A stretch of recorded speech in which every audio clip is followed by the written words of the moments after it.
Although our Marvelous Designer garments should be fairly well detailed at this point, there's still several reasons why we should bring our garments into ZBrush for finer control. Here I have an example of a flannel shirt, the simulation garment on the left and the ZBrush pass on the right. The first thing you'll notice is that the silhouette is different. The garment on the left tapers down to the waist, while the garment on the right has more of a straight cut. The neckline has been brought in as well, and the folded over portion of the right arm has been moved up to better match the left arm. These are fairly subtle changes in silhouette, but it makes the garment feel like it fits better. Achieving the same changes in Marvelous might take an inordinate amount of time, or disrupt a fold structure you're happy with. The next major change is the removal of undesirable folds and visible anatomy. If this shirt was made out of a thinner material, perhaps showing some of the pectorals would be desirable, but since this is a thicker cotton flannel, I removed them. The radiating folds from the shoulders were not in the reference, and most likely appeared due to some inaccurate anatomy on the avatar, so I removed it with the smooth brush. Finally, secondary and tertiary folds were added. This includes folds created by seams, memory folds, and smaller detail folds Marvelous didn't have the resolution to create. For each garment I create, I will generally follow this process as I work in ZBrush. First, adjusting the silhouette for better appeal and fit. This includes not only edge silhouettes but internal shapes and how the panels interplay. Second, anatomy and fold removal if necessary. Third, sculpt secondary and tertiary folds including seam details and memory folds. What I'm not using ZBrush for is completely resculpting areas and creating different folds from what I got out of Marvelous Designer. If I need to change the fold structure, I'm going back to Marvelous Designer. You may also need to remove something I like to call simulation artifacts. We've all seen pieces on ArtStation or in games that clearly look like they were made in Marvelous Designer. The folds are too thin and sometimes end abruptly, and the fit usually looks too stretched. The example on the left I've exaggerated to show what I mean. The folds on the arm are thin and cling to the underlying anatomy, and you can see the fabric stretched across the avatar's stomach truncates the folds along the side seam. The garment on the left can firstly be improved by spending a bit more time in Marvelous to correct the fold structure and better match reference. The garment on the right has better fit and fold structure and matches some of the reference closer. However, this garment does still have some simulation artifacts. Some of the folds are too thin and sawtooth due to low resolution, and you can see the polygons of the avatar on the breasts. These are smaller issues that could be solved in ZBrush since the general fit and fold structure are looking good. There are several schools of thought on when to call your Marvelous Designer simulation complete. Many artists eventually hit a wall of won't.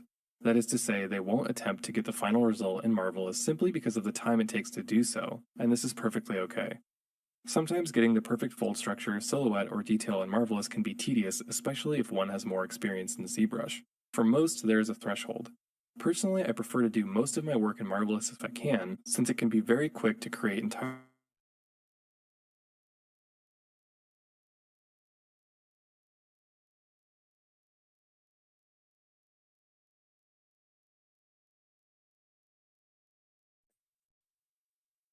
Here I have the leather jacket from last week's lesson. The jacket on the right was simulated with the avatar and patterns at 200% scale. It's around 900,000 triangles, with a point distance at 5mm. You can see it has lots of tiny secondary folds and even some hints of tertiary folds along the seams. The jacket on the left was simulated with the avatar and patterns at 100% scale. Here we're only getting larger primary folds and just a hint of seams. With the exact same point distance of 5mm, it's half the number of triangles, which makes sense. The folds on the left garment are smoother and show more errors, while the folds on the right garment are crisp and detailed. To achieve this, I'll start by either adding my base mesh from the library or importing it as an OBJ to the scene. In the import dialog, I'll change the scale percentage to 200% and click OK. Here you can see how much larger it is than the original. I'm going to remove it because I've created an avatar file for the mesh at this scale with the fitting suit, like the demo from week 3. In order to import the fitting suit data, you'll have to open the avatar by going to File, Open, Avatar. Once you select your avatar, it will ask if you want to add arrangement points. These should already exist on the avatar, but just to be safe, it's best to check the box. Next, I'll click Auto Fitting in the 2D tool shelf. This is similar to retarget draping, although rather than redraping onto a new avatar and leaving the scale the same, auto fitting rescales the pattern to fit the new avatar. I'll leave the settings at default and hit OK. After about a minute, my jacket is nicely refit for this scaled up avatar. All of my patterns are on top of each other though, so I'll right-click on the 2D viewport and under Distribute, select Horizontal. This will distribute all of the patterns a specified distance away from each other. I've sped up the video here so you don't have to watch me reorganize my 2D viewport in real time. Now I can go ahead and simulate.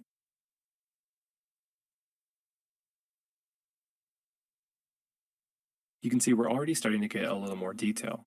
This is at the expense of processing power. If I use the grab tool, you can see even though the point distance is at 15 millimeters, it's relatively slow. This makes sense since the garment should be twice as dense as it was before. This means if you need to make larger changes, you want to increase the point distance to something like 40 rather than 20. If I drop it to 10, we can start to see even more of the secondary folds being created. Because the garment is double the size, we can get double the resolution. After about a half hour of fiddling and refitting the garment and adding the layer clone back in, you can see there's a lot more detail than on the standard sized avatar, especially at the seams. It's important to remember after you've done this to change the export size percentage to 50% to reduce the scale back to the size of our standard avatar so it isn't gigantic in our render scene. While doubling the scale helps to achieve more detail, ZBrush is still a necessary part of the pipeline. Marvelous Designer can often create folds that are unrealistic or just downright give the appearance of being a simulation. We want our garments to have appeal just as much as we want them to be realistic, so we have to use our artistic eye, like we talked about last week, to selectively remove or modify folds. But before we can get into ZBrush, we need to prepare our model for sculpting. Let's take a look at a few ways we can do this.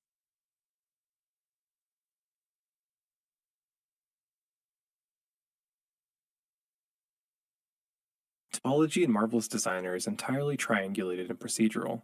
This allows the simulation to control the topology for the best results when creating folds. If I go ahead and turn on Wire Overlay, we can see all of the triangles. Adjusting the point distance value changes how many triangles there are on the mesh.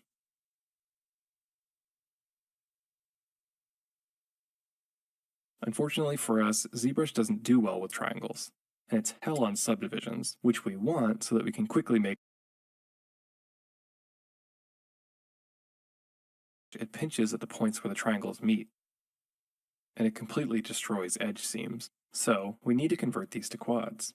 We can either do this the quick and dirty way or a slightly more complicated but precise way. Let's start with quick and dirty. The first method is to simply select all of our patterns, right-click, and select Quadrangulate. This converts all of the triangles into quads by merging them with the next closest triangle. We can adjust the density of the quads the same way we did with the triangles, adjusting the point distance. This works fairly well if you're in a rush, and you can export a high point distance and a low point distance version and project your details in ZBrush and move on. However, the flow isn't ideal for sculpting. It creates stars and convergence points, and when subdividing, you'll see pulls and inconsistent detail when sculpting. Another way to convert the triangles to quads is by right-clicking and selecting Remeshing.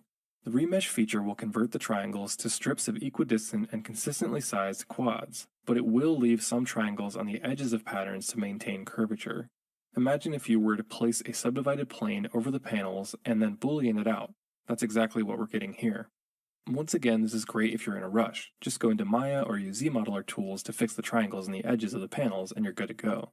We can also import any of these three meshes into ZBrush and attempt to use ZRemesher to create clean topology. If you're fairly familiar with ZRemesher, feel free to skip ahead, but hopefully you'll gain some nuggets of knowledge here regardless. To start, I'll hit Auto Groups in the Polygroups tab to create polygroups per mesh in the subtool. You can see that this mesh is the high-resolution, triangulated mesh from Marvelous. Reconstructing subdivisions does nothing for me since the topology isn't subdivision compatible. We'll use ZRemesher to solve this. I'll start by setting Smooth Groups Border to 0.5, and I'll make sure Detect Edges and Keep Groups are both enabled. I'll set the target poly count fairly high to maintain the silhouette and structure of the jacket. Then I'll set a history marker by control-clicking the timeline so we can recall this geometry later. And I'll go ahead and click ZRemesh. After a few seconds we get a fairly decent result, though it's much more dense than we'd like. It also has some errors, like here on the back where it's stretched out the topology. We could fix that simply by smoothing it out. If you hold Shift to smooth, start smoothing, and then let go of Shift, you can use the alternate smooth algorithm which will attempt to only smooth surface details instead of silhouette. You can see it's rounded out quite a few areas that were sharp before, like here on the zipper stand.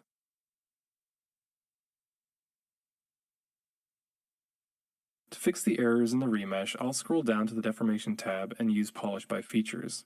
This will maintain the edge positions and soften out a lot of the detail, which will hopefully cause ZRemesher to give us a cleaner result. However, this also smooths corners out, as you can see here. I'll usually go through and fix all of these just with the Move brush, nudging them back into shape with Auto Mask by polygroups enabled. I'll speed up the video here since it can take a while. Hopefully you're starting to see why ZRemesher can be a bit tedious since we have to sort of trick it into giving us the topology we want. Once that's done, I'll go up to the Subtool palette and open the Project tab. I'll hit Project History to project the detail from the history marker we made before remeshing. This brings back the detail we had before, but now the geometry is much smoother and we're not seeing as many errors. We are getting some projection errors, however, on the borders, so we can fix that. I'll undo the projection, then go down to the Masking palette. From there we can untoggle groups and creases, make sure border is toggled, and click Mask by Feature to mask off the border edges of the garment. From here we can reproject the history again, this time with the borders remaining smooth. Now let's try to get it to an even lower resolution. I'll try something like 10,000 polygons and turn the smooth groups function up to 1. This isn't too bad, but it's still a bit dense, and the smooth function is rounding out the corners of the panels.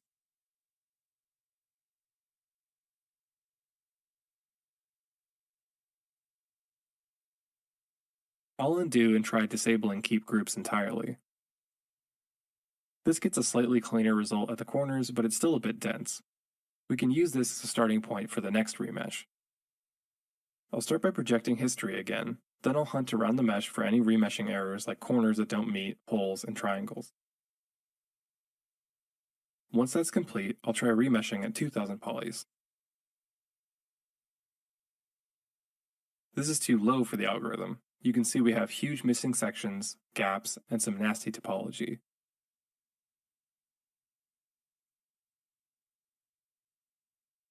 I'll undo and see if disabling Detect Edges makes any difference.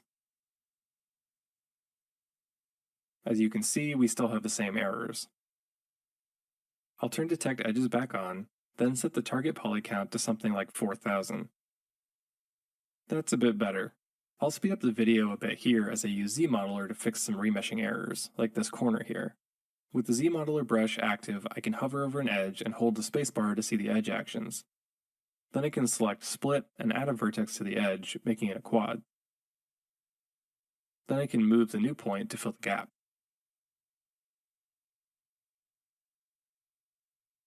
There's another large gap here at the shoulder. I'll smooth it out a bit to fix the overlapping geo, and then adjust the topology of this top pattern to try to fill the gap.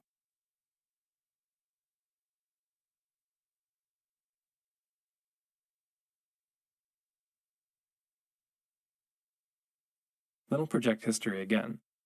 That works pretty well, so now it's time to subdivide and project our detail. You can see if I subdivide now, we get huge separations between the panels. No good. I'll use auto groups to get my polygroups back, and then in the geometry tab under crease, I'll go ahead and crease polygroups. Now when I subdivide, the edges stay in place, aside from some rounding of the corners. I'll go ahead and subdivide a few times, then project history to get the details back. Now we could spend time going around and fixing all of the rounded corners and projecting history to check our detail level, but there's another option. I'll undo back to our ZRemesh state, then auto groups to get my polygroups back. I realize there's a triangle here on the shoulder, so I'll remove that as well. Then I'll crease the polygroups like we did before, but before subdividing, I'm going to turn off the SMT feature here, which is the subdivision smoothing algorithm. I'm not sure what it uses, most likely some variation on Catmull-Clark. When I add divisions now, you can see it remains planar, but we have more vertices. This works great for our purposes because we want to project our detail anyway. I'll subdivide a few times, up to about 1.4 million points, and project history each time I add a division so that as I step up in divisions, the points are as close as possible before projection. This is to eliminate any potential projection errors. Now we have subdivisions and workable topology. This is a perfectly acceptable way to move forward on this asset if you find that it works for you. You may end up fighting your topology later if you need to resculpt anything since the flow is not ideal, and sculpting details like seams can be especially difficult if the polygons aren't nicely gridded at the edge of the pattern. The remesh feature in Marvelous may be a better starting point in that case. We can, however, create regular, quadded topology that works great for sculpting and subdivision in a few simple ways.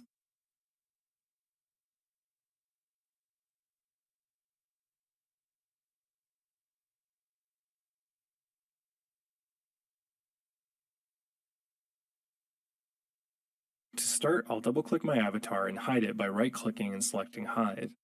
Then I'll select the lower layer of the jacket and hide it with Shift-Q. If we navigate to the upper right corner of the 2D tool shelf, we can find the Create and Edit Topology tools. These will allow us to draw out quads on our 2D patterns and have them linked in the 3D viewport. I'll start by clicking on the Create Topology tool. This causes the 3D pattern to become transparent. As I hover over each pattern, you can see it illuminates slightly and appears opaque in 3D. I can draw out a quad by clicking to create the 4 edge points inside one of my patterns. You can see it turns blue once you've completed a quad, and it appears on the symmetric pattern as well. If you want to undo a point placement, you can press backspace. I can switch to the Edit Topology tool to move points, faces, or edges around. I'll adjust the scale of this quad by adjusting the point positions. Then with the Create Topology tool, I can add divisions by holding Ctrl-Shift. When hovering over an edge, we'll see a blue line appear as a preview of the edge loop we're adding. Then we can click to create the loop. You can see that it automatically snaps the newly created points to the high-res mesh in the 3D viewport. I'll draw out another large quad to illustrate another way to add divisions. With the Edit Pattern tool, we can right-click and select Add Divisions, Current Pattern. This will divide only the quads inside the panel we're editing. You can see it also divides the part we created above. This means you can work at a fairly low resolution and then divide at the end. You can see we can't add loops internally by clicking to add points like I'm trying to do here. We have to use the Ctrl-Shift method to add geometry. To delete geometry, we have to delete points.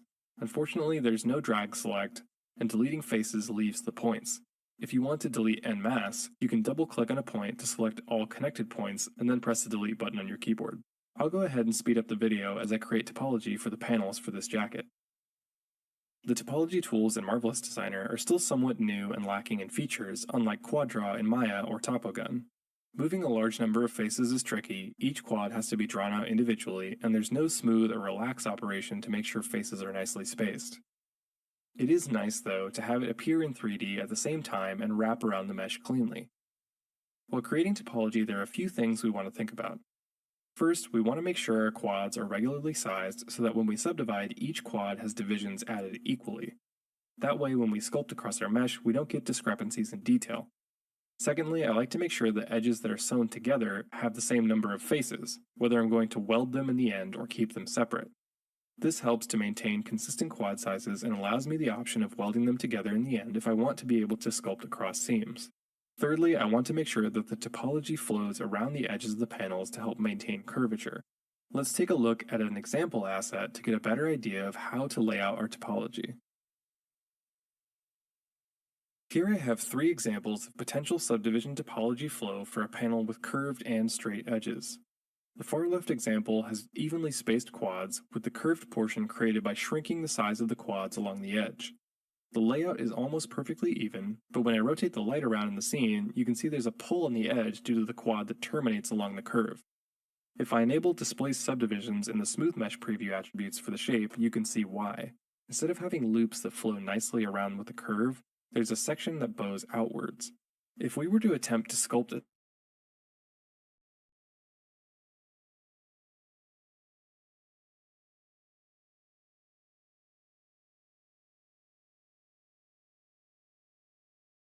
display subdivisions again, you can see that the topology is stretched out and uneven, especially at the corners.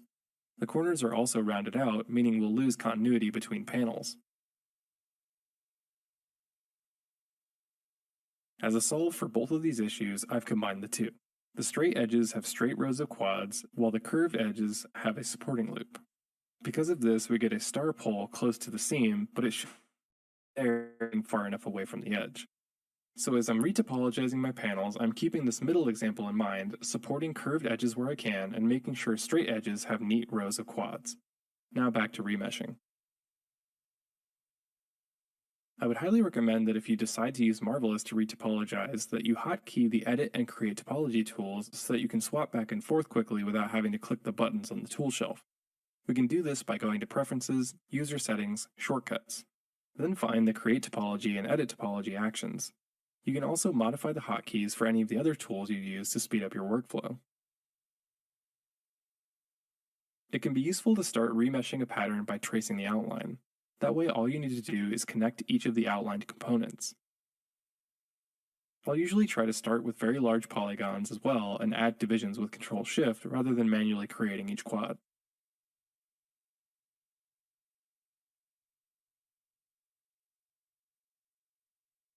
Once the topology is complete, I'll switch to the Edit Topology tool and right-click an empty space.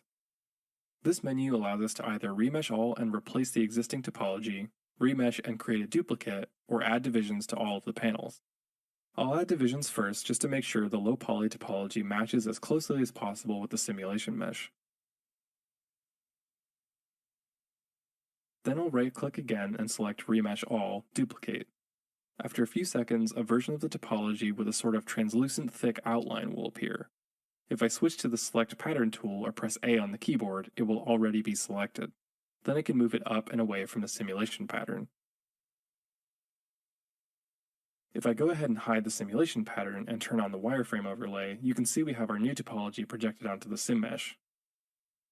Very nice. Before exporting, we'll want to move the UVs down to match the simulation mesh, just in case we want to use them later.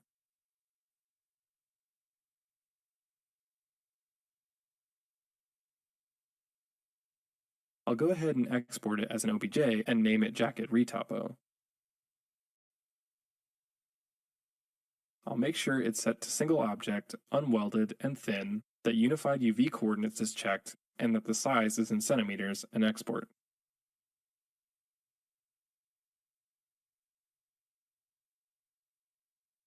Here in ZBrush I have my simulation mesh complete with gross triangle soup.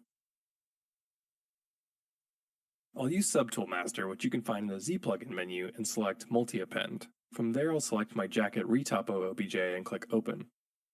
Now I have my nice clean topo, and if I turn off Solo, we can see both meshes. I'll go to the Geometry tab and hit Reconstruct Subdivisions, since we already subdivided once in Marvelous Designer with the Add Divisions command. Nice and clean. Then I'll turn off the Smooth algorithm in the Geometry tab and make sure the edges of the panels don't shrink when I subdivide. Then in the Subtool palette, I'll open the Project tab. I'll subdivide, project, and project until I no longer see a discrepancy in detail between the two meshes.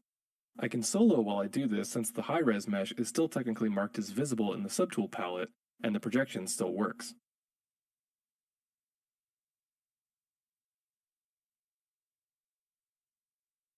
There we go, nice clean topology with subdivisions ready for sculpting.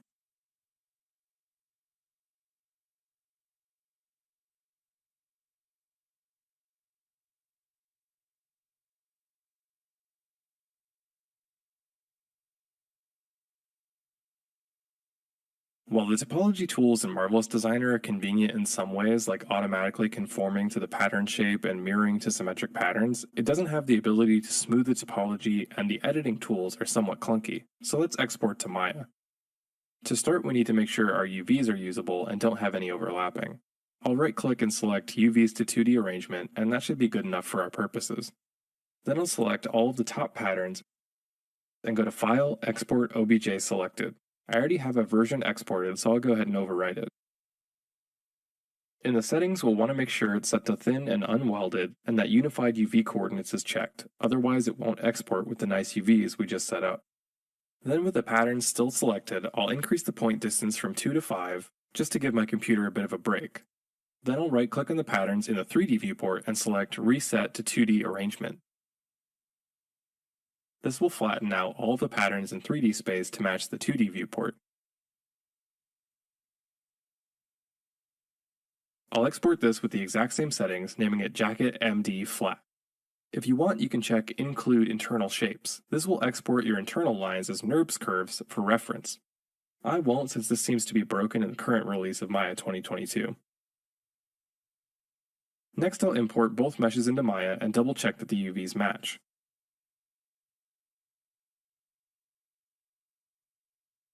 Great. I'll select the flat version and click the magnet on the tool shelf to make it a live mesh. Then in the Modeling Toolkit tab, I'll select Quad Draw. In case you haven't used Quad Draw, just like in Marvelous Designer, I can draw out points, then hold Shift to Quad Fill.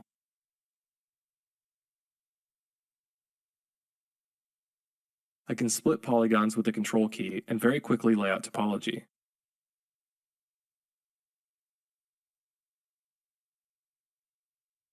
I can turn on soft selection by hitting the B key on the keyboard and move the polygons like the Move brush in ZBrush, and use Shift to relax the topology.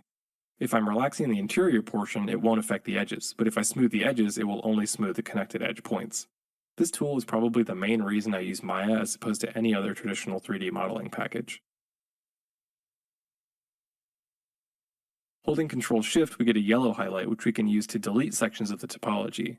If we press Shift-Tab, we can extrude an edge loop.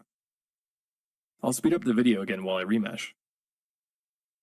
The major benefit of using Quad Draw over Marvelous Designer's tools is the Relax feature. It's much easier to get evenly spaced topology this way instead of adjusting vert by vert.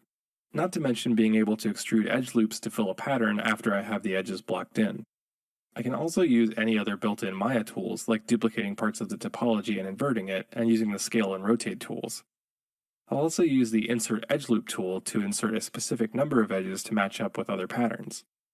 In the settings for the Insert Edge Loops tool, I can select multiple edge loops and set the number to one less than the number of faces I want. In this instance, I want 14 faces, so I want to insert 13 edges. When I click, I'll get 13 evenly spaced edges. Then I can use the Move tool to snap the new verts to the live mesh, much faster than placing these by hand. With the remeshing complete, now we need to move the vertices to match the 3D garment. To do that, we'll use Transfer Attributes.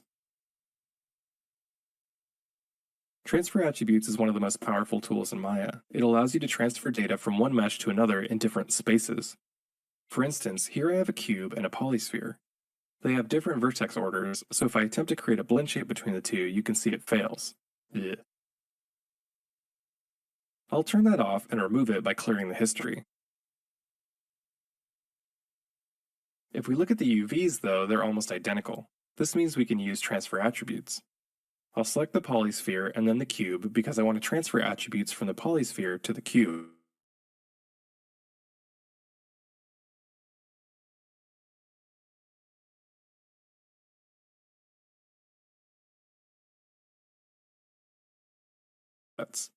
We can choose to transfer this data in a space that we know the two share, either world, local, UV, component, or topology space.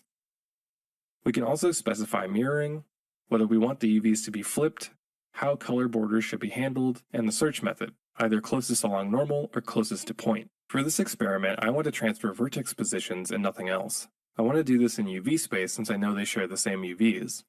I'll leave the other settings at default. When I click OK, you can see the cube now looks like a polysphere.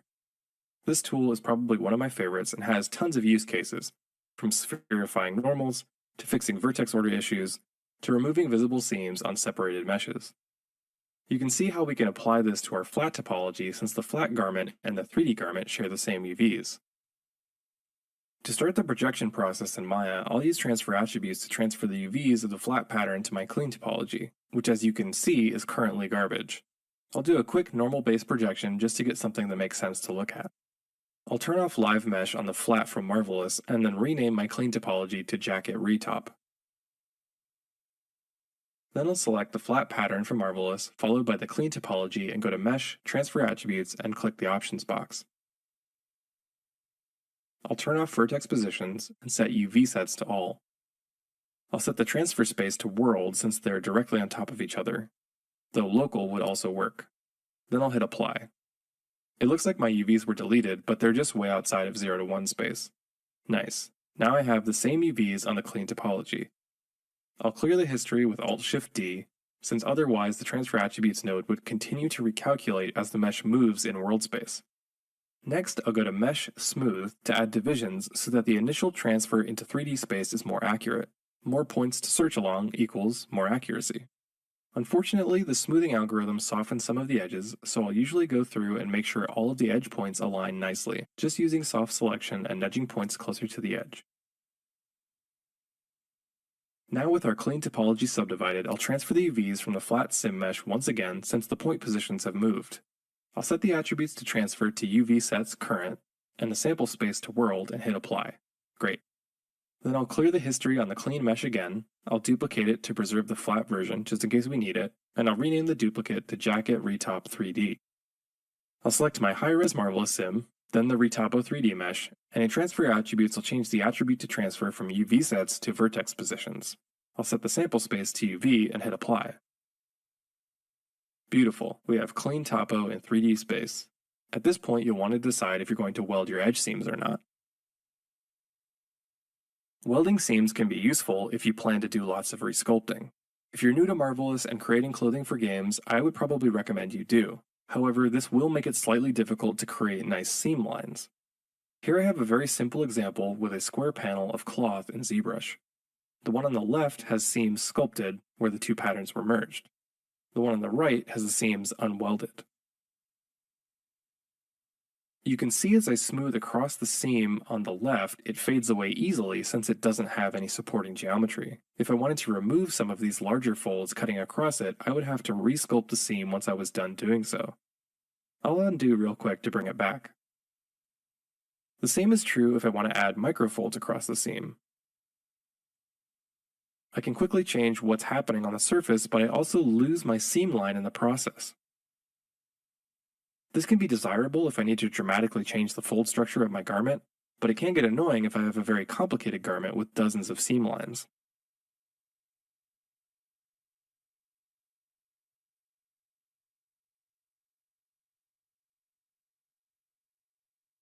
With the separated panel, the seam is maintained because the geometry supports the seam. There is a physical break between the panels. This can be especially useful if you're using AutoMask by Polygroup to sculpt on one panel but not the other. If I sculpt some microfolds across the surface, I lose a little bit of seam fidelity, but for the most part it's maintained without having to resculpt it. Here I'll use AutoMask by Polygroup to increase the contrast of the seam, inflating the panel on the left to add more depth.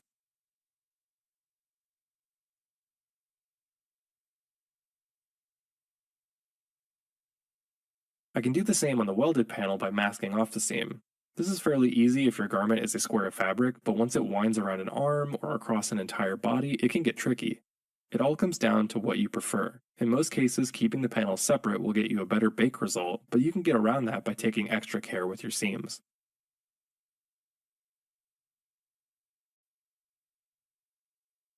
Another way to create seams quickly is to project them from duplicate geometry. I'll duplicate my welded panel and use Select Lasso to pick out a few edge loops where I'd like to place a seam. Then I can invert my selection, delete my subdivisions, and delete hidden. Then I'll use ZModeler to bevel the center edge and insert edge loop with interactive depth to create a crevice.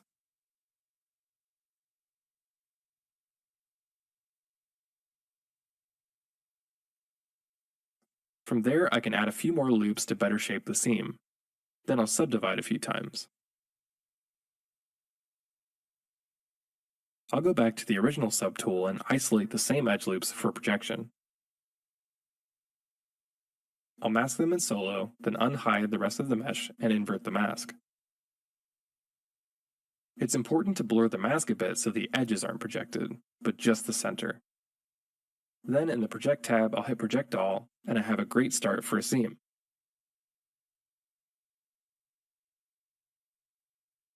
From there I can sculpt more detail on it or use the Polygroup to turn it into a double stitch. Choose whichever way seems best to you, though I will say I prefer to use separate panels.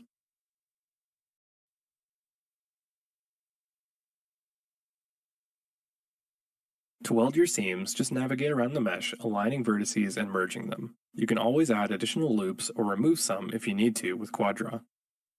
I'll smooth my clean topo mesh again, select my sim mesh and then my clean mesh, and transfer attributes.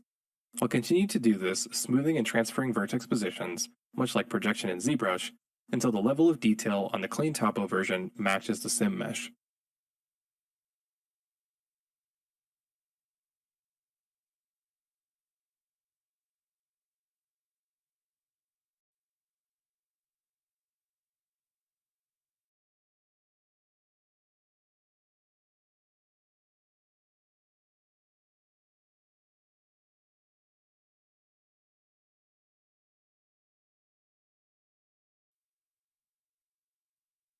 Now in ZBrush, I'll import, make sure double is turned on, which you can find in the Display Properties tab, and then in the Subtool palette, reconstruct subdivisions until I get to the largest possible quads.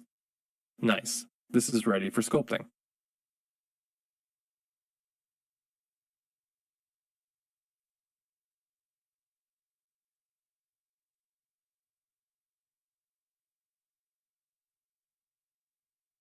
Adding thickness to our garments is critical to selling the material. When you do this is up to you, though I prefer to have thickness before I start sculpting.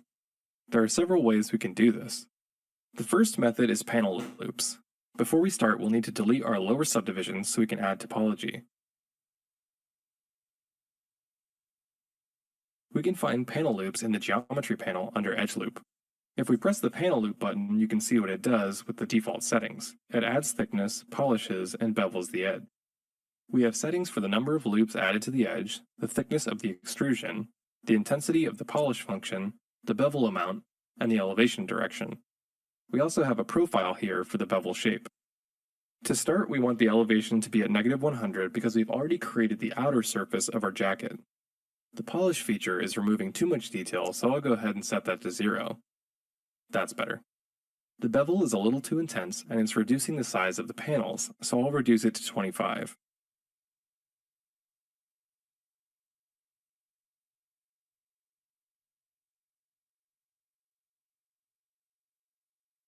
Next, let's adjust the thickness.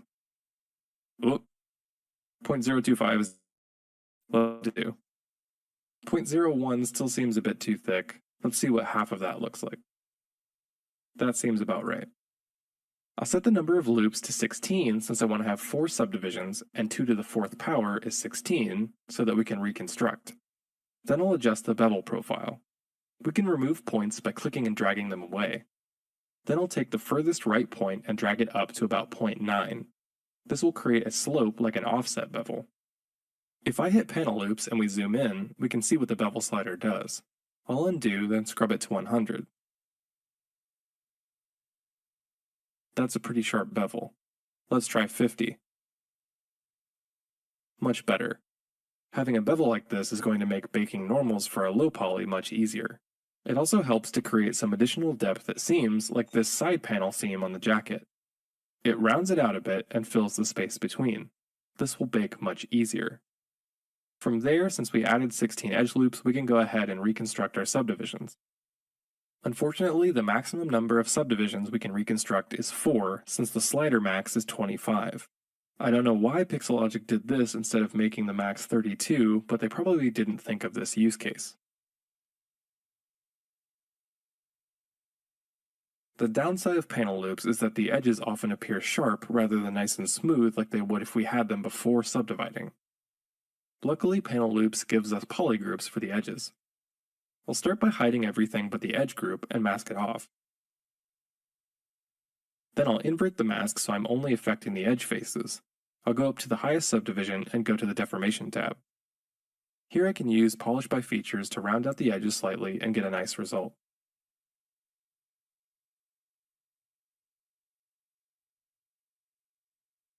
Great, now we have thickness, subdivisions, and smooth edges.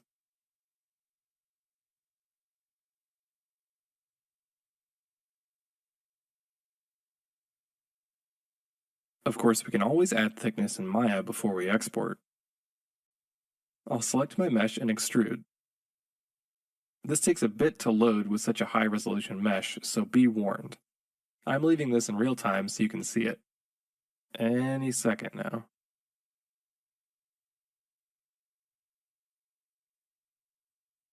Alright, from here we can do all the same steps. Set our thickness to -0.25, offset, which acts like a bevel in panel loops, to 0.1, and set the divisions to 16.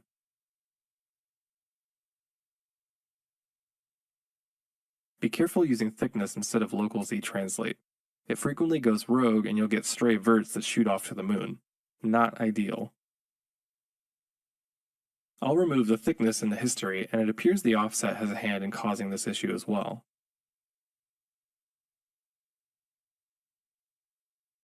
I'll set the local translate Z to -0.25 to get the thickness back.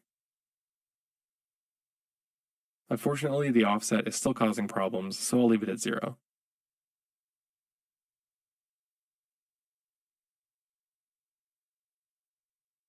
Then, under Mesh Display, I need to reverse the normals. There we go. This will work just fine, though panel loops I think got us a better result. We can go ahead and export this to ZBrush, then reconstruct subdivisions, and we're good to go.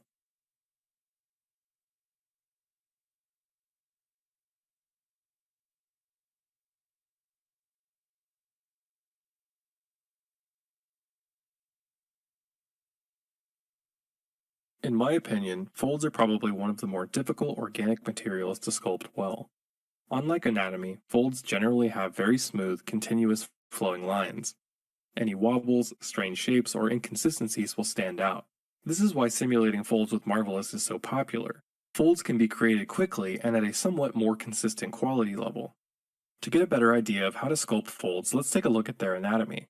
Here I have a piece of cloth I've simulated in Marvelous that I've gone through the process of retopologizing and extruding. If we bisect it and look at the profile, we can see what the folds are doing. I'll trace the outline here in blue so we can get a better idea. Okay. The first thing to notice is how gravity pulls down on the folds. We can see that the furthest forward point of the fold that push out is at the bottom of the fold, not the center. It kind of swoops down like this. For the folds that are created by friction, we have the opposite. The furthest back point is at the top of the fold. Getting your folds to have this sort of profile is key to creating believable folds, making it look like the fabric is actually folding over itself rather than being extruded outwards. Let's take a look at a more true-to-life example. Here I have a simple cylinder that could be something like a sleeve. Let's bisect it and trace the outline again. These spiral folds have the same effect, sort of taken to the extreme. Gravity is pulling down on the fabric while friction is pushing up against it. So we get this great sort of interplay where there's actually a lip underneath the fold, giving it this slanted S shape. We have the furthest out points of the curve on opposite diagonals. I'll go ahead and sculpt some similar folds on a cylinder mesh, and I'll speed up the video by about 3 times. When I'm sculpting folds, I generally like to get the initial volume from clay buildup, starting at a lower subdivision and working my way up.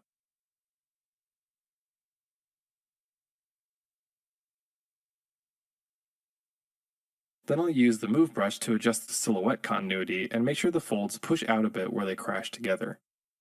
Then I'll give it a smooth pass and start using the standard brush, both raising and cutting in to achieve the folds.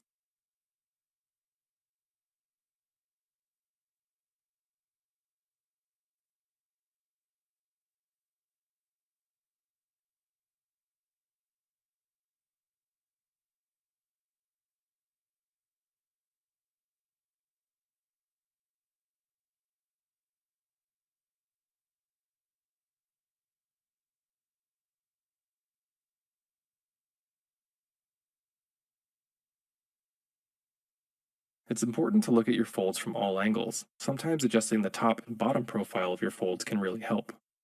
This is about the point I see a lot of artists stop. If we go ahead and bisect this, we can take a look at the fold profile. Right now we can see they're pretty uniform, and the high point is towards the center of the fold. We don't want this. We want this 45-degree arc. So how do we achieve that?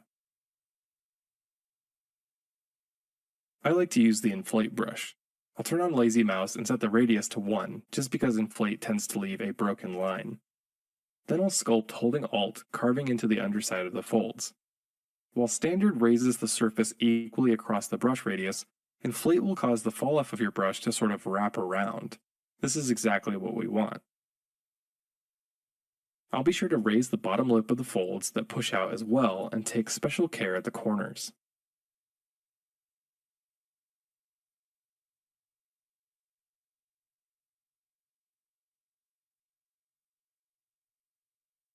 I'll check the profile of my folds frequently while sculpting to make sure I'm getting the right look. You can see I'm getting a bit closer here. Then I like to mask off the interior parts of the folds and simulate gravity with the move brush or even transpose tools by pulling down on the entire mesh.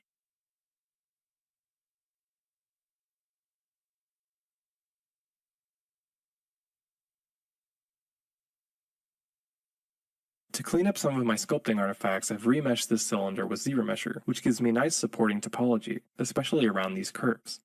If you're sculpting folds from scratch, I recommend not falling in love with your topology and remeshing frequently. If we go ahead and bisect this, you can see it has the profile we want. The furthest out points oppose each other, being pulled down by gravity and pushed up by friction. Another way to achieve this look is by turning on gravity in the brush settings.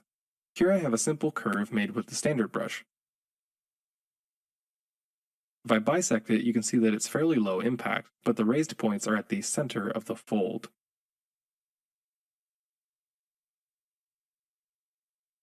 If I navigate up to brush and open the depth settings, you can see that there's a gravity strength slider and a controller for gravity direction.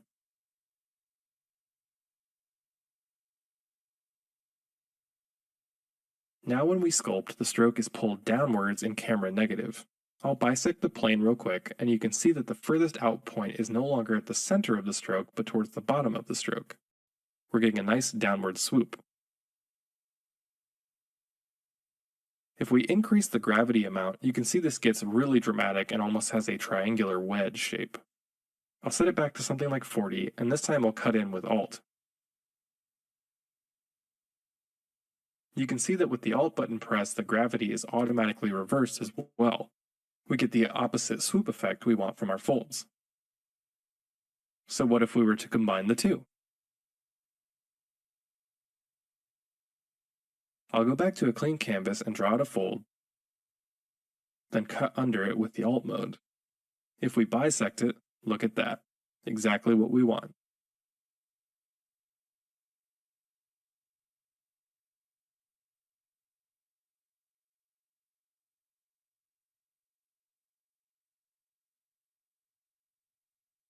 Memory folds are small detail folds that are created when a garment is left on the floor, folded neatly in a drawer, or compressed for a long time. They mostly appear on thinner materials like cotton, but you'll occasionally see them on leather or denim, especially if it's old and worn. Memory folds frequently run perpendicular to the major foldwork of the garment and look like a flattened fold. There is generally a raised component and a recessed component. For instance, on the back of this sweater, you can see memory folds and creases stacked horizontally, while some of these major folds in the back are more vertical. The same is true of this.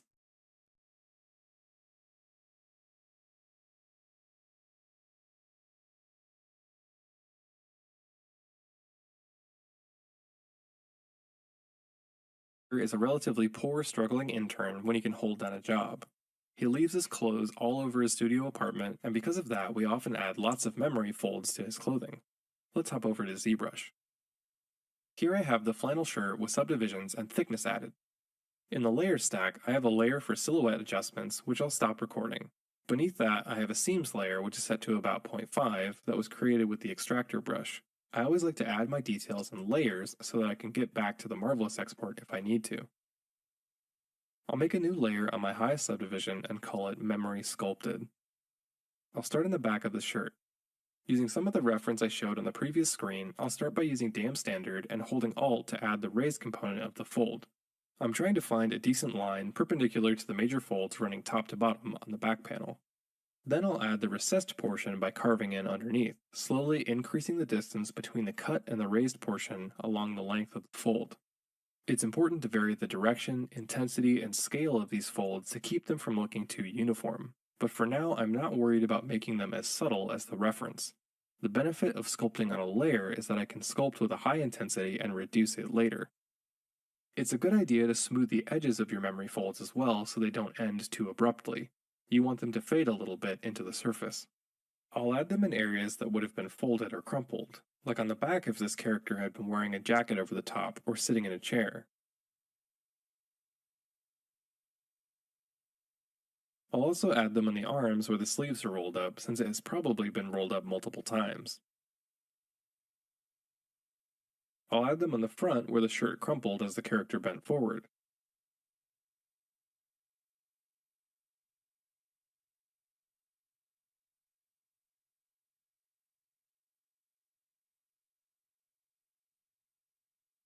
When I'm fairly happy with what I have, I'll stop recording and drag the intensity slider of the layer down until the memory folds are fairly subtle. This will depend on the material of your garment. Something like 0.2 works fairly well for this shirt. Then I like to supplement sculpted memory folds with alphas. I'll include a few I created for this course that were converted from high-resolution photo of crumpled paper using Substance Designer. I'll make a new layer called alphas. Then I'll set my brush to drag rectangle and select one of the 3 memory fold alphas. Then I'll start scattering them across the garment. Once again, it's important to vary the size, shape, and intensity so that the memory folds don't appear too consistent.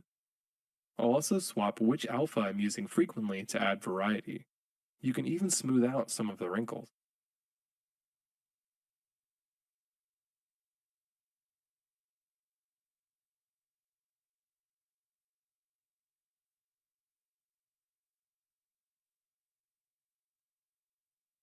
Again, once I'm happy with the scattered alphas, I'll adjust the layer intensity so that it's much more subtle. Occasionally, you may need to resculpt some areas if they're too high contrast compared to the rest of the folds.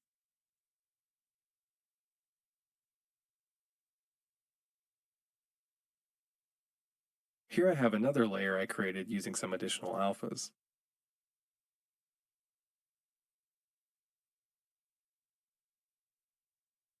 Next, let's talk about secondary fold. While it's possible to get secondary folds out of Marvelous Designer by using the scale trick I talked about earlier or dropping your point distance dramatically, sometimes your garment still doesn't match your reference. To create microfolds and secondary folds like on the front of this shirt, I like to work on a layer, not worrying about intensity, and creating zigzag patterns with the clay buildup brush. I'll usually flip back and forth between different subdivisions as well. I'll add them where I see them in reference, but also along seams. It really helps to blend the seam folds into the rest of the garment if we add tension to the seams. Be sure to find specific reference of secondary and seam folds and embellish as necessary. As with the memory folds, I'll be sure to vary scale and intensity. I'll add a raised section, then carve in below. These types of folds are what I would call surface folds. They don't have the depth of the major folds like the drop folds on the back or the spiral folds on the arm. They just show surface level tension.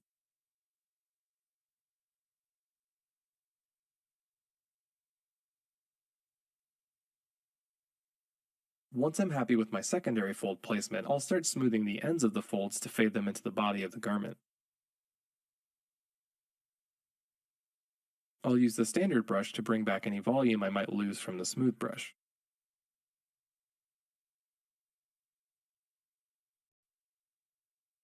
You'll notice I'm spending a little bit more time making sure that these folds blend nicely into the rest of the garment, because I plan on having this layer be slightly more intense than the memory fold layer. If anything starts to feel unnatural or like it doesn't fit with the garment, be sure to consult your reference. You will always find the answer there. Does this fold need to be here, or am I just making this up because that's what I think cloth should look like? Be sure to always check the reference.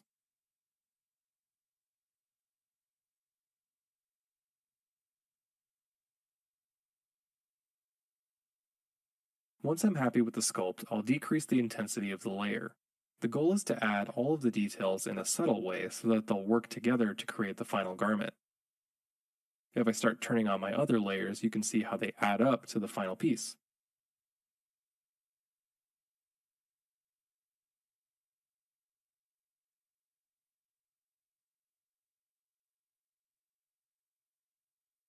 Next, let's make some fold alphas.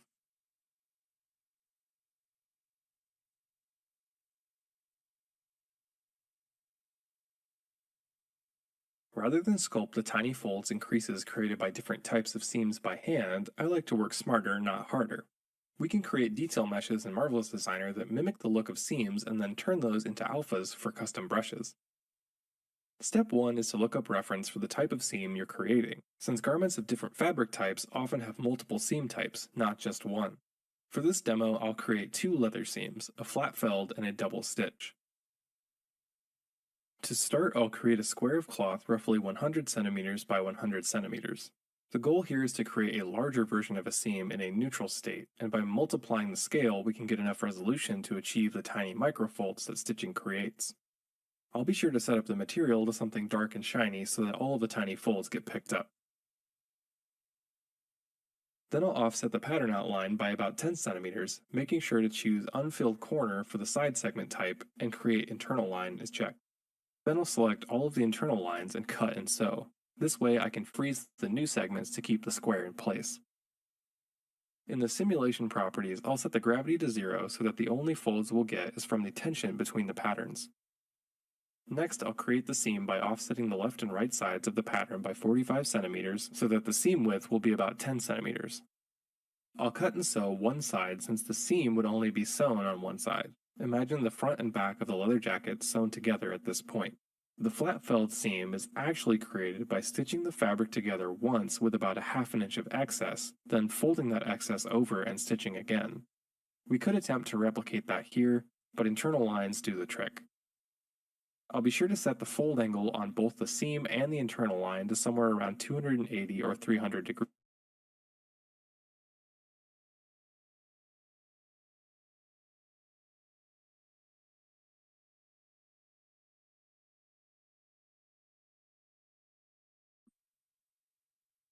Then I'll layer clone the left side since it's been sewn over the top of the right to add the illusion of thickness. This will help to increase the contrast between the left and right sides.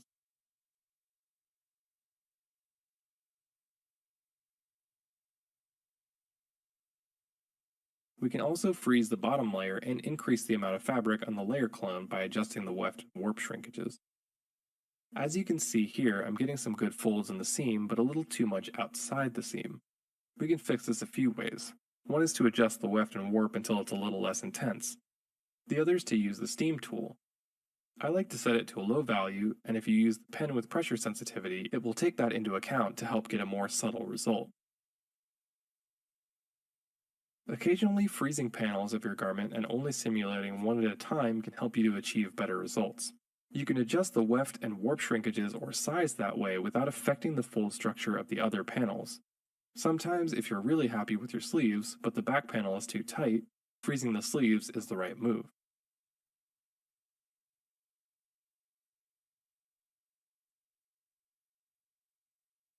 Once I'm happy with how the seam detail is looking, I'll go ahead and simulate it at a relatively low point distance. Since this is so large, I can set it to 5 and that works great. Then I'll remesh it quickly just to make sculpting on it easier. Since it's just a square piece, it made sense to use Marvelous Designer's built-in tools instead of getting Maya involved.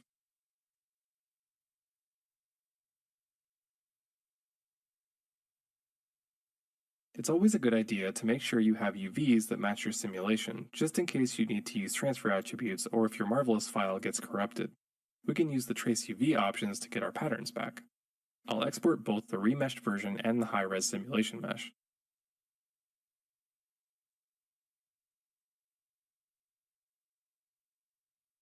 Next, let's create the double stitch. I'll speed this up since it's a very similar process. The only difference here is the shape of the seam. Instead of one side being sewn on top of the other, the two sides are stretched together flat and then sewn up. I'll split it down the middle with two supporting internal lines where the stitching would be. I'll use the fold angles to achieve the sort of rounded look you get from a double stitch seam like this.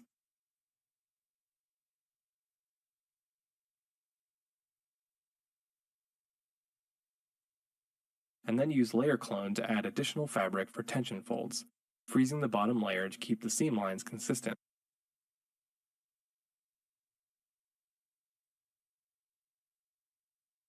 I'll steam the edges again, though one could simply do this in ZBrush with the smooth brush.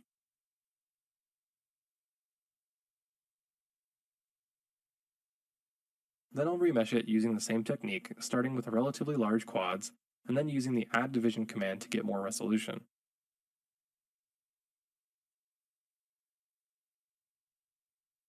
I'll go ahead and export both meshes and we'll move over to ZBrush.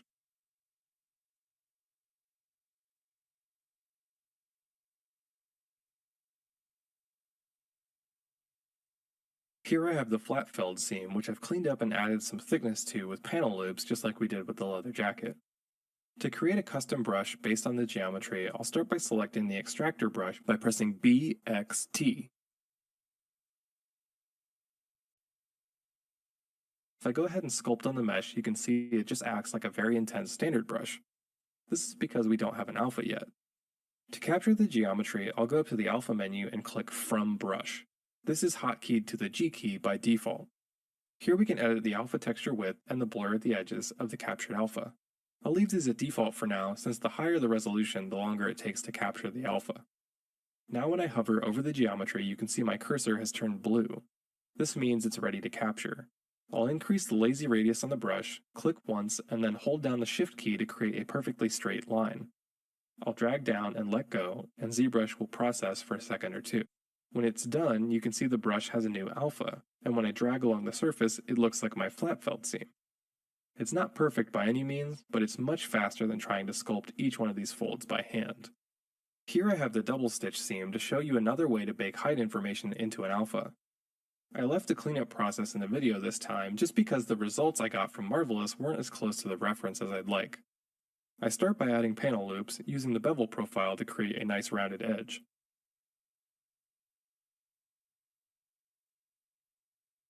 From there I use the standard brush to increase the roundness of the two sides of the seam, and smooth out some of the edge folds to create a cleaner fall-off.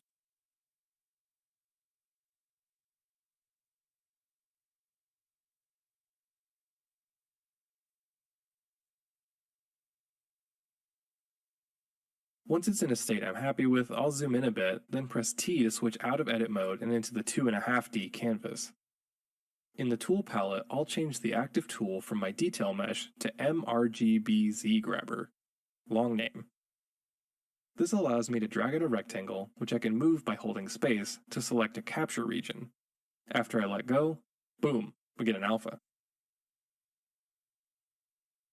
If we switch back to edit mode, grab our handy extractor brush, and change the alpha to our newly created depth grab, we have a pretty good start. We can adjust the intensity a bit, but unfortunately there's a bit of a seam since it doesn't tile perfectly. We could painstakingly take our smooth brush and fix each one, sure, but instead let's export the alpha as a PSD.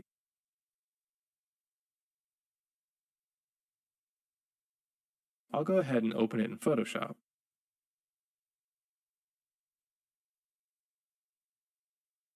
Before we change anything, we need to figure out the size. I like to keep my alphas at a power of 2, habit of a game artist, so I'll change the height from 548 to 512 since that's the closest power of 2.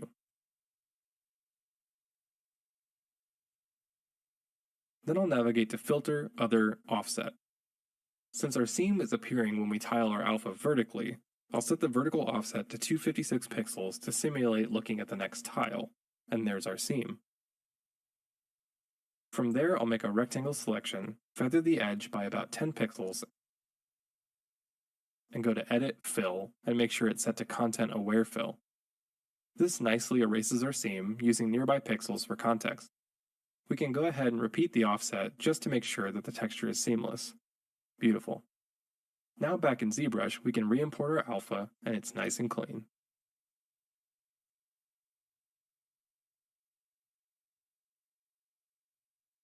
To see these brushes in context, let's use them on the leather jacket. Be sure to save your brushes by going to Brush, Save As after you get them set up to your liking. This way you can create a small library of seams that you can switch back and forth between as you work on your garments.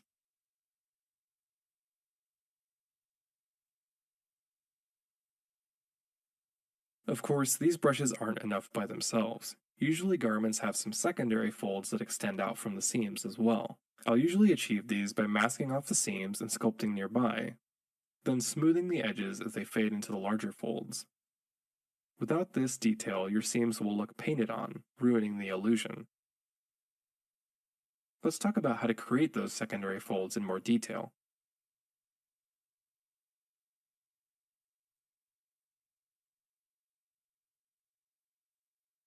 To create custom fold alphas, we have to start by creating some source folds in Marvelous Designer.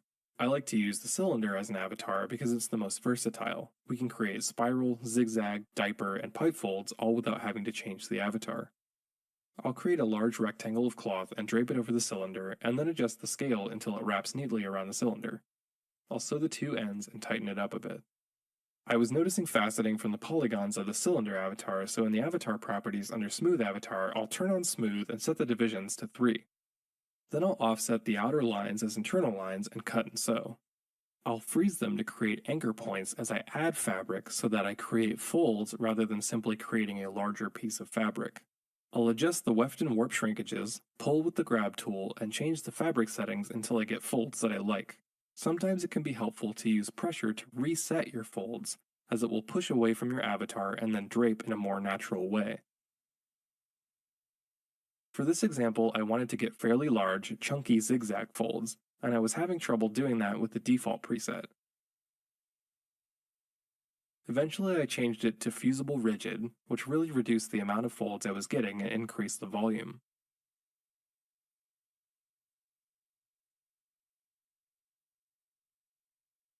Once I had folds I liked, I changed the preset back to default at a low point count for just a few seconds to soften the edges but not change the fold makeup.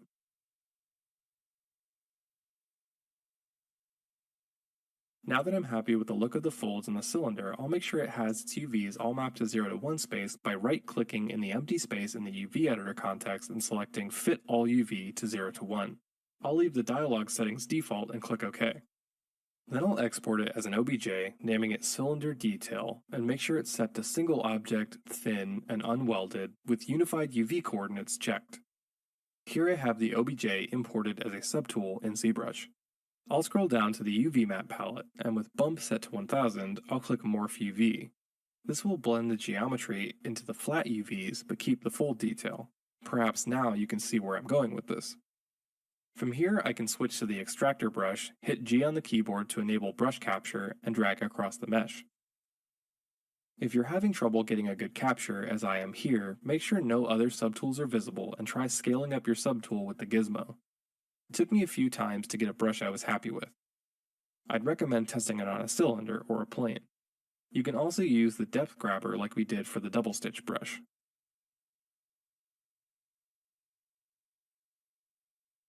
Now that I'm happy with the alpha, let's add some folds to the flannel shirt.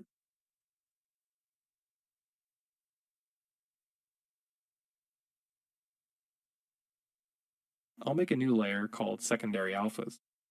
Then I'll drag out some folds onto the garment in different ways, using varying intensity and scale, smoothing if it gets a little too intense.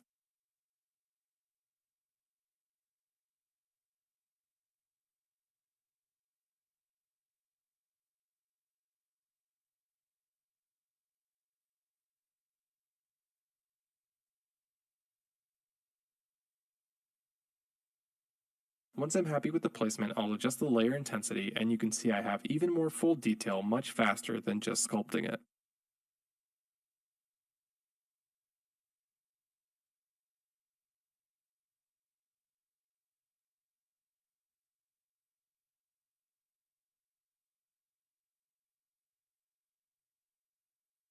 Welcome to week 6 of cloth creation and simulation for real time. This week we'll cover basic retopology for garments, how to cut in folds into your topology, how to create stitching and how it affects your topology, and how to create UVs for tiling textures. We'll focus on how to make sure our garments have enough topology for animation to support our normal map bakes so that we can create high quality textures, and additional cuts for utilities, like stitches, buttons, and zippers. Next week, we'll dive a little bit more into those utility meshes and then get into texturing. But first, let's make sure we set up our meshes correctly.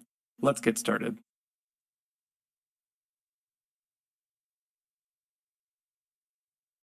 Before we get started with retopology, let's talk a little bit about budget and best practices for our character.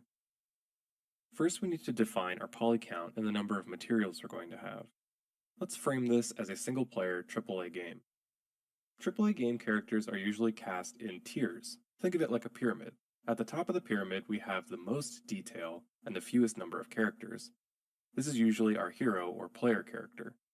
At the bottom of the pyramid, we have our background characters, like civilians who wander around New York City. These usually have the lowest amount of detail but the highest population. For hero characters, we have Spider-Man, Lara Croft in Tomb Raider, or Kratos in God of War. Bosses, we have Doc Ock, Bowser in Mario games, or the Cleric Beast in Bloodborne. Then we have our main cast NPCs. Usually there are 5 to 10 of these. In Spider-Man we have Aunt May, in God of War we have Atreus, and in the first Last of Us, Ellie is definitely a main cast NPC, but eventually becomes a hero character. Then we have generic enemies, characters like the Inner Demons in Spider-Man, the Draugr in God of War, or the Clickers in The Last of Us. And then we have our background characters, as we talked about, the civilians in New York City, aliens that wander around the Citadel in Mass Effect, or the townspeople in Skyrim. For your portfolio piece, let's consider this character a hero. We'll give them somewhere in the neighborhood of 200 to 300,000 triangles, including the head, eyes, hair, garments, and any accessories the character may have. We'll give them 10 to 15 full texture sets, with textures between 2048 and 4096 resolution depending on the need. We want to maintain a consistent pixel density and polygon size, so keep that in mind as you're working, but more on this later. When we talk about texture sets, first we need to figure out how we're going to split up our character. Generally, we'll break them up by BRDF and region. BRDFs, or bidirectional reflectance distribution functions, are the basis for shaders. Essentially, we can break these up into a few types: skin, hair, GGX, like leather or plastic, and cloth. From there, I like to break up my characters into regions: head, torso, hands or gloves, legs, and shoes or feet. So within each of these, we're splitting up by the shader type and the region. This should get us in the neighborhood of around 10 to 15 texture sets. Let's look at the hunter set as an example. On a character like the hunter, I would probably have a texture set for the hat, collar, the duster, the gloves, and the accessories on the arms together, the pants, and then the gaiters and the boots together, a set for the accessories, a set for the head and the hair, eyelashes and eyes, and then buttons and stitching. This gives us 13 different texture sets, each with color, normal, glossiness or roughness, and specular, and a utility texture like AO and normal blending. That means we'll have somewhere in the neighborhood of 52 textures for this character. I know you're thinking, that sounds like a lot, which it is, but for a hero character, we need all of that detail to hold up at very close distance. Of course, the buttons don't need to have quite as much detail as the duster, so the buttons we could probably have as a 512 or 1024 texture sheet, whereas the duster might be 2048 or 4096. Try to be conservative. We don't need 8K textures anywhere. You don't need your gloves to be 4096 because the chances of them taking up the entire screen are fairly low. Most game engines do something called MIP mapping. This takes the texture and down-reses it to a quarter of its size a number of times, so that as the character moves further away, the textures reduce in resolution. Now that we understand the specifications of our character, let's go ahead and get our high poly model set up for retopology.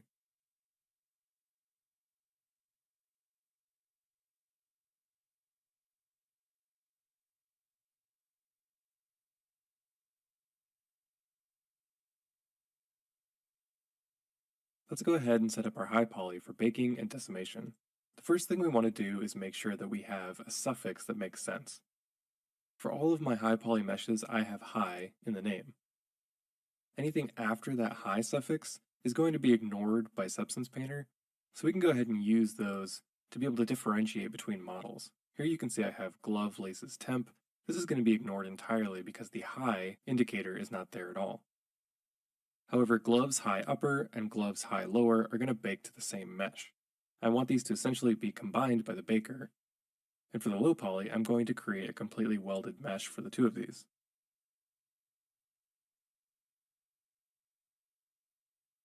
The other thing I need to do is make sure that all of my layers are baked. It's a good idea to save this as an iterative file so that you can get back to your layers if you need to.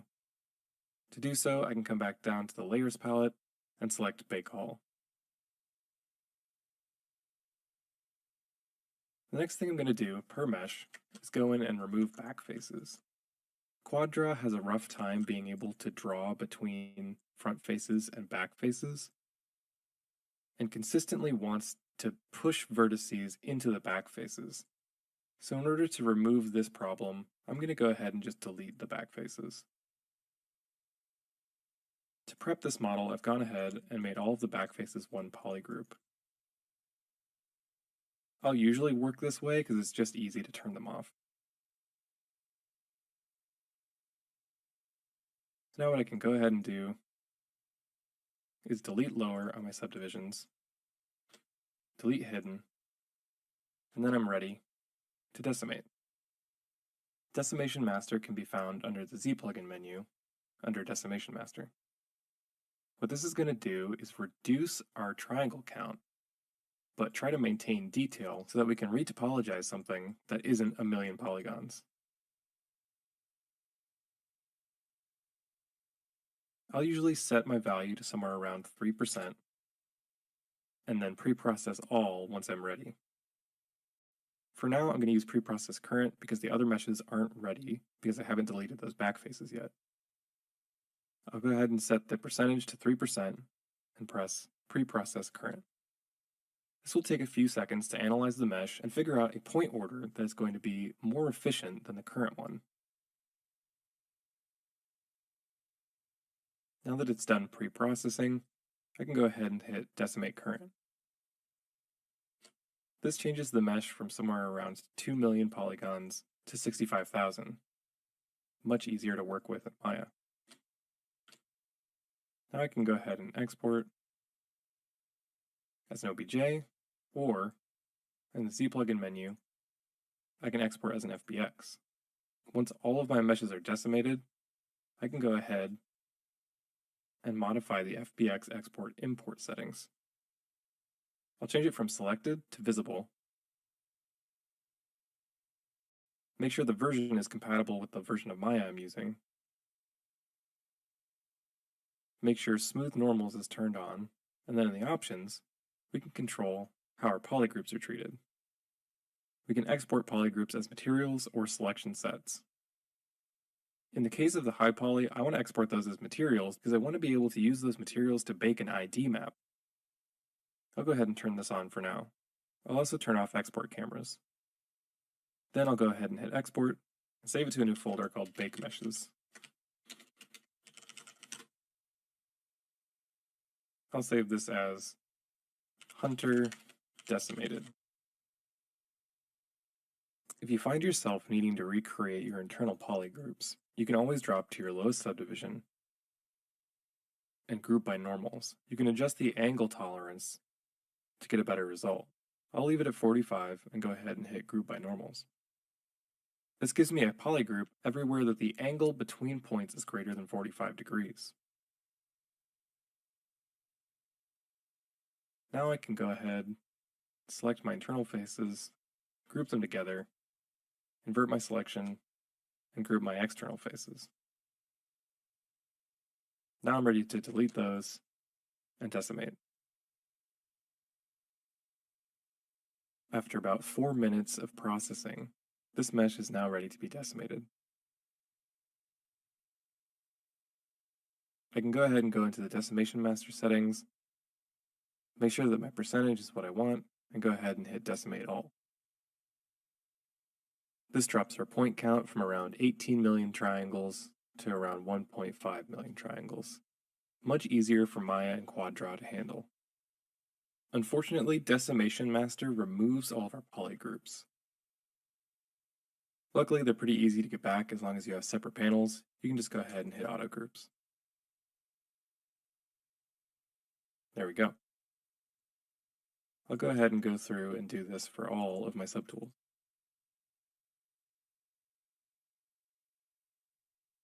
Now that my models are ready, I can go ahead and export as an FBX. I'll set export polygroups as mats. Now in Maya, I have all of my meshes ready for retopology. I'll go ahead and group all of the decimated meshes and call it Hunter_decimated. Then I'll apply a blend material. I want this to be fairly dark and shiny so that I can see all of the subtle differences.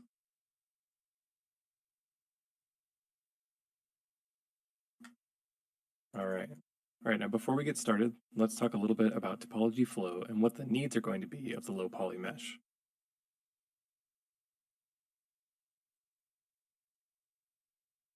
Here I have a shirt I've made very quickly to use as an example for how we want to lay out our topology. There are generally a few things we want to consider. I'll go over these as I go ahead and show you some simple methods for retopology. Of course, if you've already remeshed your model for ZBrush, you can go ahead and try to use your level 0 or level 1 topology as a starting point. I've found that sometimes this ends up taking you much longer than starting from scratch, so generally I won't do that. Instead, I like to go and lay in some large polygons and only worry about the general flow for now. Then I'll subdivide to get my final topology. I'm not caring too much right now, just trying to get something representative. If I'm not sure about where I need to lay out a loop, I'll try it, and if I don't like it, I'll undo. And the first thing we want to do is make sure that we're giving limbs like arms, legs, elbows, shoulders, anywhere where we're going to have a joint, enough topology to be able to rotate without twisting and tearing and just creating an ugly silhouette. So for that reason, I'm going to go ahead and create a loop that goes all the way around the shoulder.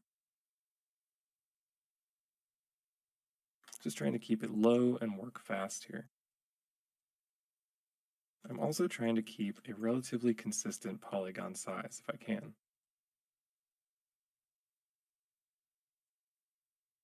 In some cases, you may want to have more loops around areas that are going to articulate more. This is generally something you'll see in games that use lower polygon density in their characters. If you have less budget to work with, then place more of it at areas that are going to move more and less of it in areas that are more rigid.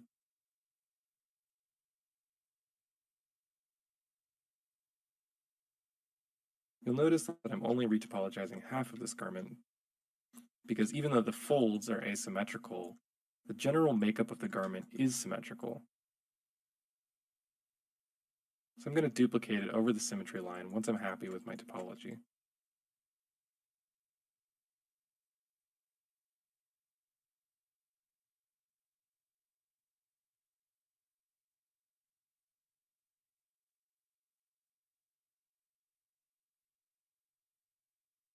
I'm not worrying too much about the folds down here, as I'm going to get into that a little bit later.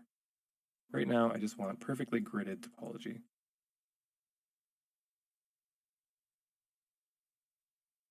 Now with a generally decent layout, I'll go ahead and smooth everything out, just to relax all the quads. Now we're getting something decent. I also want to make sure that there is a poly line that divides the patterns. This line will divide the front and the back. And this line will divide torso from the sleeve. I also have a line here where there's a seam cut along the top shoulder.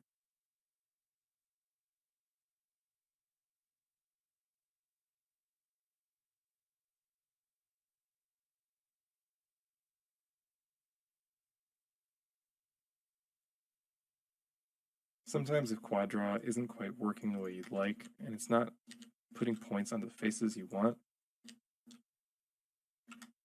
just using the general Maya move tools can help a great deal. Even though we want topology that flows along our seams, we don't want the topology to be directly on top of those seams. I'll show you why in a bit. Essentially, we want to bake down these seams to a face rather than an edge. We don't want the edges to define the smoothness of this seam. We want the textures to define that. If the edges define it, it'll end up looking faceted, and that's not something we want. So you can see in order to avoid that, I'm moving this line down just a little bit further than this seam.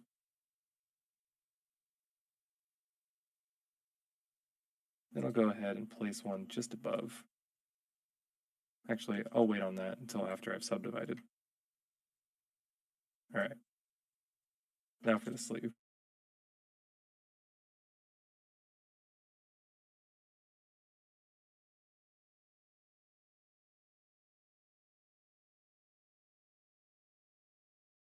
sticking to the live mesh. And I don't have to worry about all the faces sort of crunching in on each other. Then I'm going to hold the D key to adjust the pivot and just flatten out all of these vertices. Okay. And I'll go ahead and turn back on my live mesh and go up to Mesh, Conform. This will snap all of the selected vertices to the live mesh. Nice. Now I'll go ahead and align these, just getting as close as I can without actually touching the seam.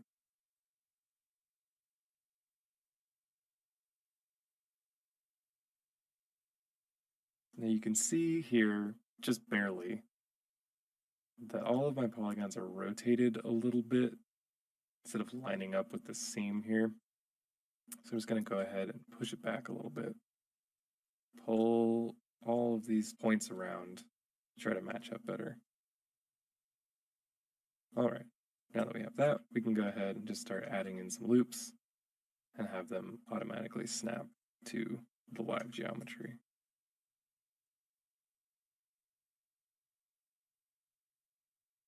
I added a little bit more than I wanted to, so I'm going to remove a loop. Go ahead and smooth it out. Again, trying to keep a relatively consistent density. You can see though that by default, the sleeves are just going to have a little bit more. That's something we might have to live with.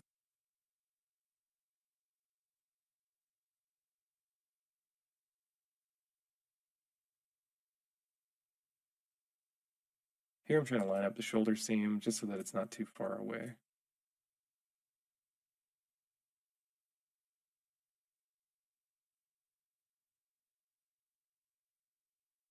Then I'll go ahead and extrude the bottom row faces to complete this hemline.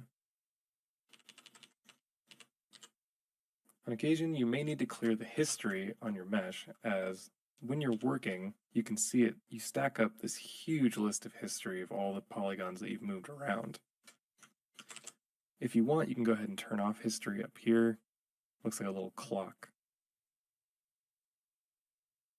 This will keep Maya from saving all that history, though you could run into some issues if you try to undo and your undo queue isn't long enough.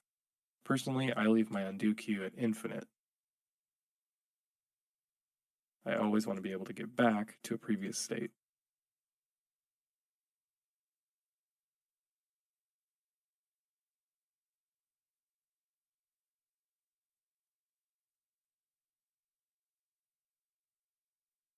All right, so let's go ahead and take a look at this. I'm going to go ahead and apply a surface shader so we can go ahead and look at the silhouette. First thing to note is that we have some silhouette issues with folds here where it's faceting, especially on the shoulder. And from a side view, we can see quite a bit of faceting here. This means we're not quite dense enough. We don't want to see any faceting at this camera distance. I'll go ahead and set it back to a blend. Smooth out my edges. I'll go ahead and go into the attributes of the surface shape and go to Smooth Mesh. I'll turn on Display Subdivisions and then press 3 on the keyboard to preview the subdivision. It gets a little tight here, but we can go ahead and remove some of those polygons. One subdivision isn't too bad. And that would take us to about, if we multiply this number by 2, about 4,000 triangles for this shirt, not counting any interior faces. That's pretty good, but we can go ahead and get away with 2. That way we're not going to get any faceting whatsoever.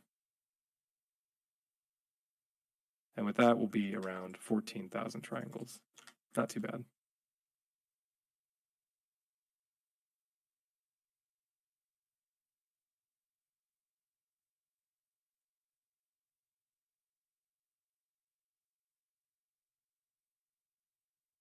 Let's go ahead and finish retopologizing. With all of the polygons laid in nicely, I'm going to go ahead and mirror this over the other side. I'll hold Shift and right click and select Mirror from the context menu. That's working pretty well. You may need to change the axis, direction, and merge threshold in order to get a good result. What I'm getting right now isn't too bad. So I'm getting some triangulation here, so I'm going to go ahead and drop the merge threshold to 1.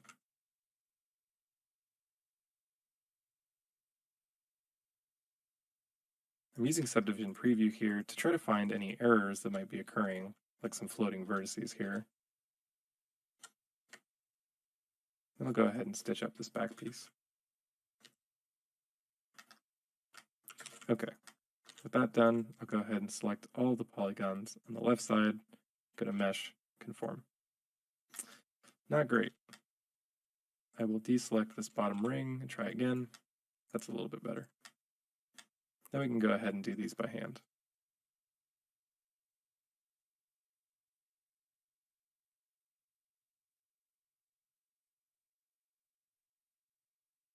I'll also go back and make sure all the seams line up the way I want them to.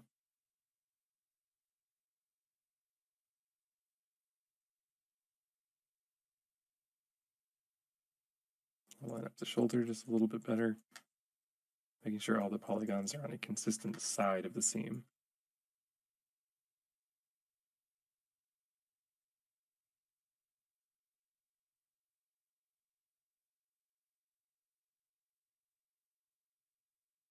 Next, I'll go ahead and go in and smooth. If after a conform action, you get vertices going off into strange places, if you go ahead and select them and average the vertices, it's going to be a lot faster than trying to figure out where they go from the position that they were flung into by conform.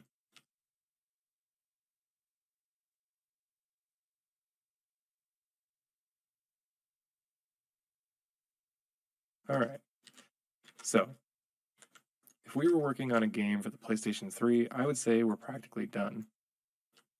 Topology is low enough, silhouette isn't too bad, and it's great for animation. We have loops around the shoulders and around the neck. We should be good to go. However, we're working on something a little bit more next gen, so we need a little bit more density. So let's go ahead and subdivide. Subdivide once and clear the history, and then go in with my smooth tool and just get everything nice and lined up. Rather than use conform here, I'm going in with the quad draw smooth just to be a little bit more in control.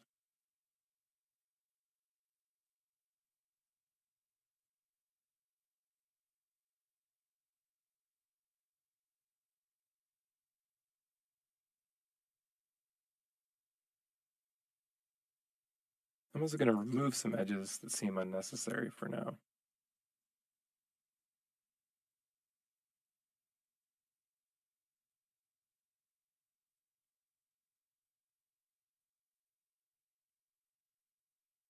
Sometimes it can be faster to recreate an edge than try to move all points, as you can see I just did here.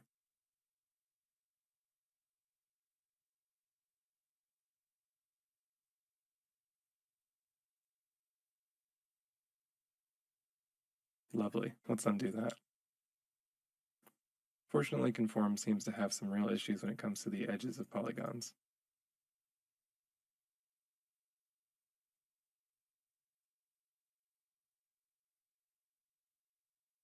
Sometimes you can get a better result by dragging an entire quad rather than an individual vert.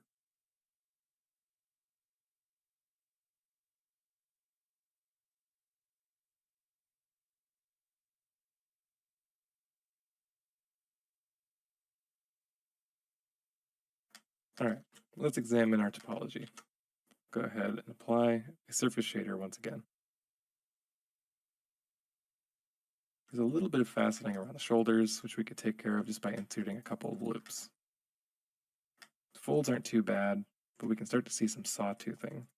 There's definitely something we can do about that. However, for the general layout of the shirt, it's not bad at all. Now we could go ahead and subdivide one more time. This is about the density that you would want for a hero character.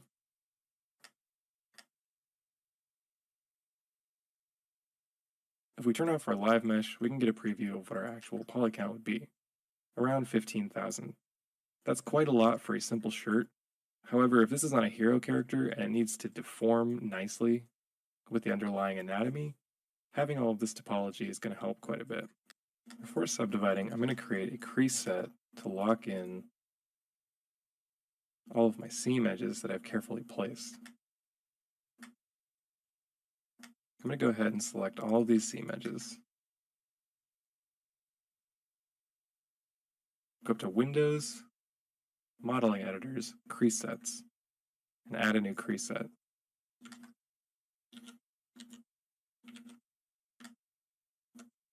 Now you can see when I subdivide, those edges are perfectly maintained, instead of being smoothed.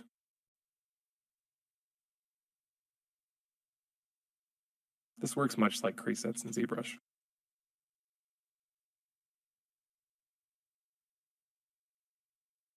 that working? I'll go ahead and subdivide.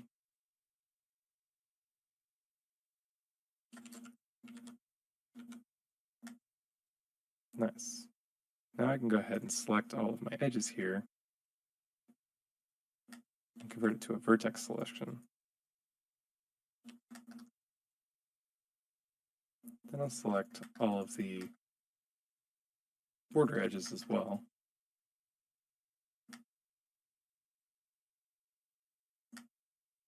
Then I'll invert my selection and conform.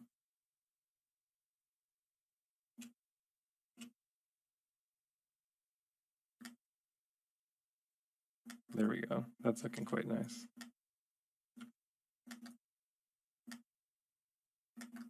There's a little bit of strangeness in here, which we could probably fix just by averaging.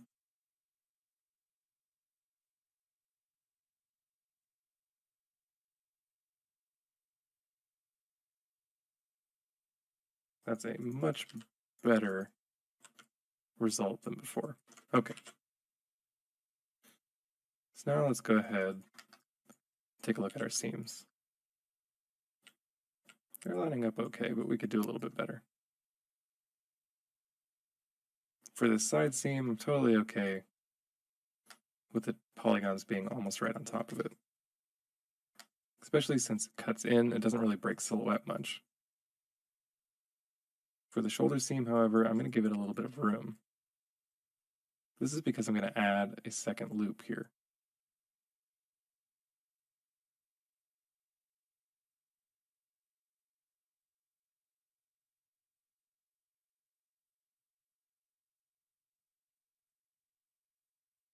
This loop I'm going to use as a border to actually show the silhouette cut in the low poly. It's subtle, but for a hero character, it can really help. You can see our normal map is going to have to do a lot less work as well, because we are actually supporting this loop right in our low poly. This is not something I would typically do for an NPC character or a background character, as it is a lot of subpixel polygons. When I say subpixel, I mean it's smaller than 1 pixel on screen when the character is about 4 meters away, which is generally where a third-person camera will sit, somewhere between 2 and 4 meters. Or 1 if you're much, much closer. Having these supporting edges should help rigging to be able to maintain this seam a little bit better in the skinning as well.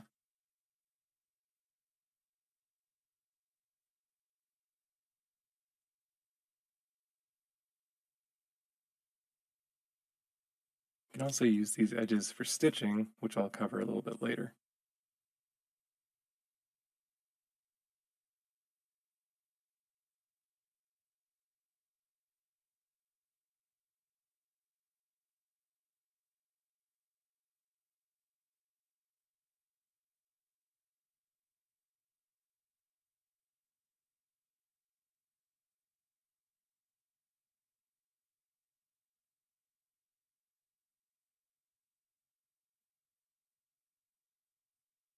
For the sake of argument, let's say that we're done with this side. It's looking pretty good. There's still a little bit of sawtoothing going on here, so let's talk a little bit about topology for folds.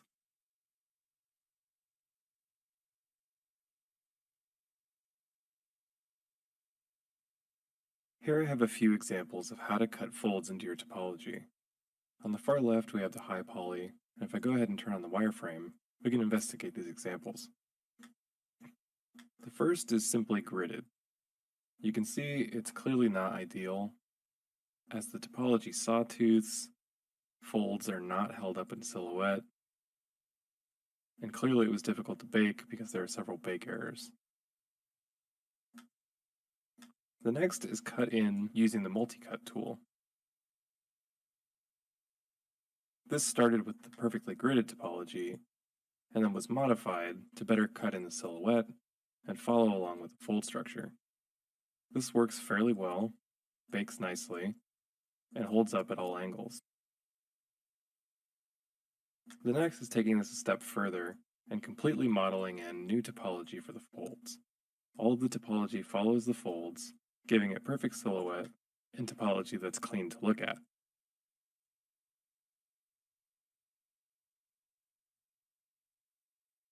However, if this doesn't have topology that runs straight across areas that animate, we might run into some issues. The nice part about the perfectly gridded but cut in topology is that those grid lines are still there. This will be fairly easy to animate, rig, and skin, and also gets a good result out of a bake. This is what I usually prefer to do. On occasion, modeling in folds is necessary if they are seen from a very close distance. However, in most cases, cutting the folds in will do nicely. Let's take a look at how to do that. Now that we have our nicely gridded topology, let's go ahead and start cutting in our folds. Before we start, I'll usually duplicate this and save it off for rigging to use in case I want to have it as a skinning proxy. With that done, let's go ahead and start cutting in some folds. First thing we need to think about is sawtoothing. We want to make sure that all of our topology aligns nicely with the folds and is triangulating in the right direction. You can see in this case it's not too bad in Maya, but that doesn't mean it's going to look correct in our game engine, so let's force some triangulation. Rather than cutting straight through the quads and creating a new line, I'm just triangulating these quads. I'll be sure to give the fold enough support so that it lights correctly from all angles. This one's fairly simple.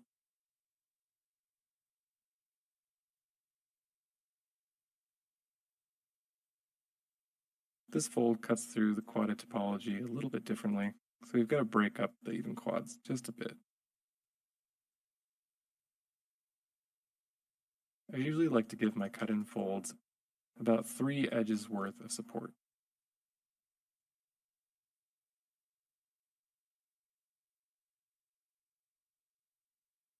It's important to continuously check your silhouette as you're working on something like this.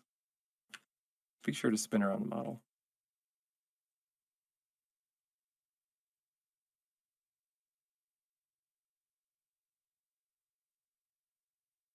Don't forget to cut in the underside of folds sometimes too.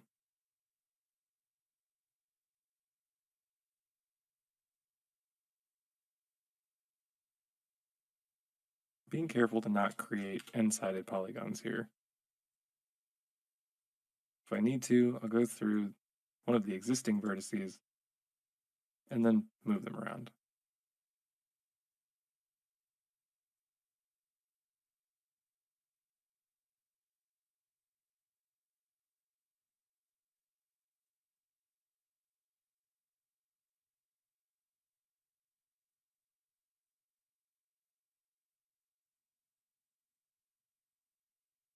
That's starting to look nice.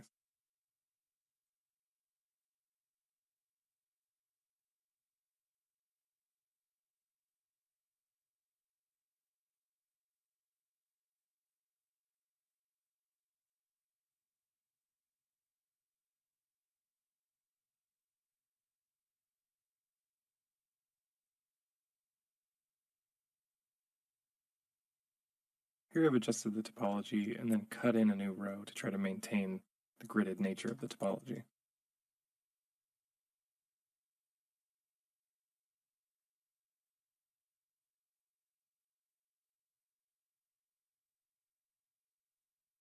These folds here are fairly well maintained by the existing topology and don't necessarily need to be cut in. We'll do a test bake and see how they look.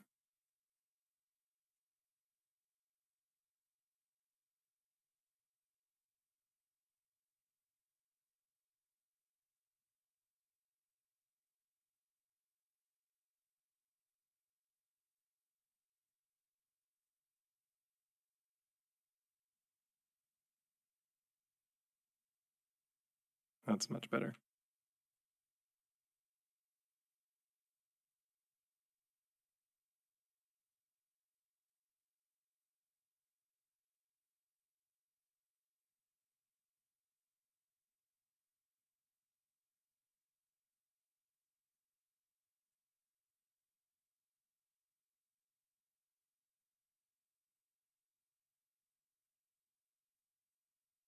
The nice part about using multi-cut with the live mesh is that all of your new vertices are going to snap right onto the high poly.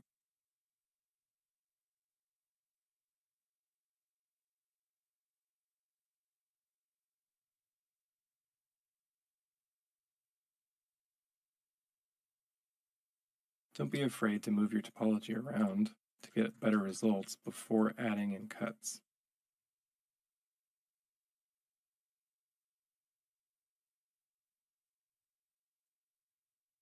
The nice part about the blend material that's on the high poly is that the semi-anisotropic sheen gives us a nice path to follow. We can see exactly where that highlight is going to show up on our final baked mesh.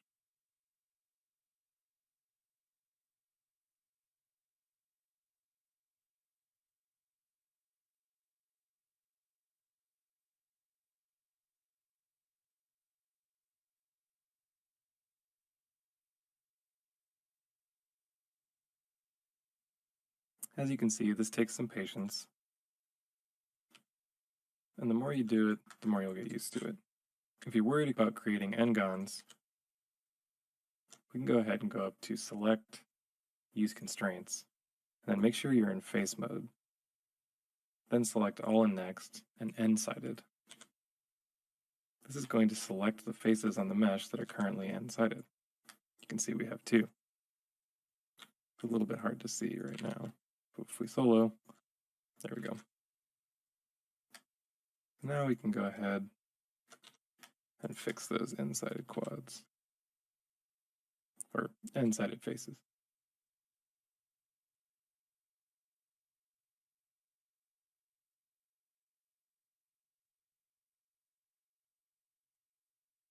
When in doubt, follow the fold.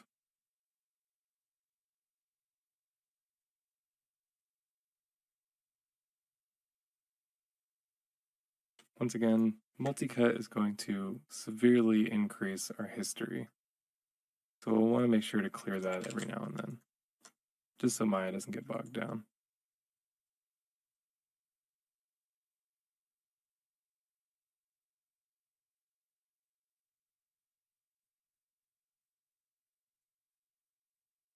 Now our silhouette's looking much better, and you can see it's already starting to light nicely. Let's get some quick UVs on and do a test bake. I'll go ahead and open up my UV editor. As you can see right now, I just have hot garbage. I'll go to UV, normal based, from inside the 3D window. If you try to do it in its 2D viewport right now, it's broken in Maya 2022. There we go. Next, I'll go ahead and select all of my seam edges. We're misaligned here. Let's fix that.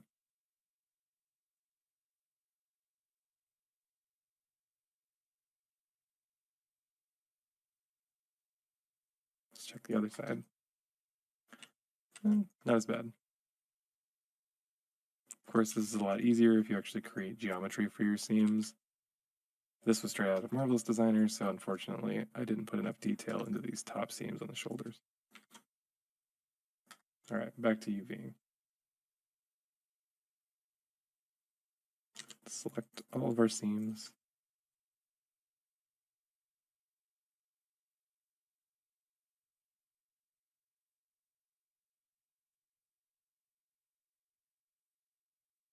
Starting with that, we'll go ahead and cut our UVs. Next, I'll unfold. And you can see I missed a couple selections here, so let's go ahead and do that from the UV viewport.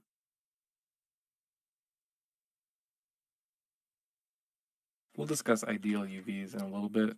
For now, just get something that you can bake with.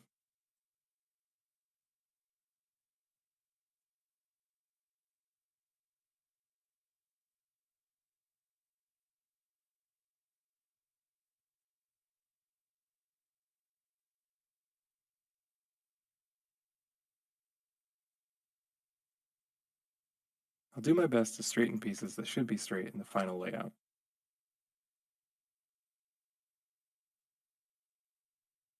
I'll usually do this by alternating between optimize and straighten UVs. For the sleeves, I'm not going to bother just yet.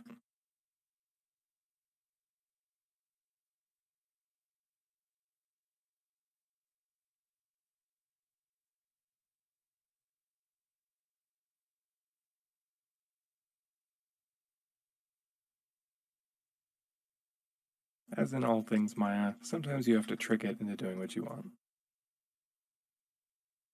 Alright, let's go ahead and lay these out. For now, I'm going to turn off rotation since I have them kind of the rotation that I want. Prescaling is set to preserve 3D ratios. Shell padding is set to somewhere above 10. This should work just fine. Alright, let's get this over to Toolbag. Here I have both my high poly and my low poly in Toolbag. I'll go ahead and hit this new bake project button that looks like a loaf of bread. Then I'll add my bake test to the low and this high res to the high. I'll hit the little eye mesh here to turn the high res on. And then click on my low here to see what the cage offset is looking like. Essentially what I'm looking for here is if I reduce the max offset, you can see it starts to push through the cage a little bit. We don't want anything like that. We just want to see this nice green mesh all the way around.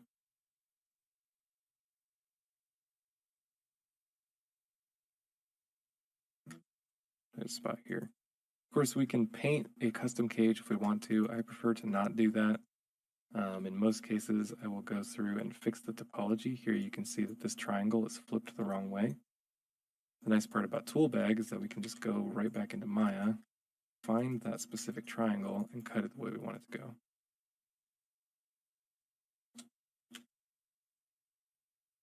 Of course, these are folds that we haven't cut in yet, so we shouldn't be too worried about them. Let's just go ahead and triangulate these real quick. Then I can go ahead and export my shirt bake test back into Toolbag, and that problem there is fixed. Okay. That done, click on the root of the bake project, and I'll set a directory for where I want my textures to go.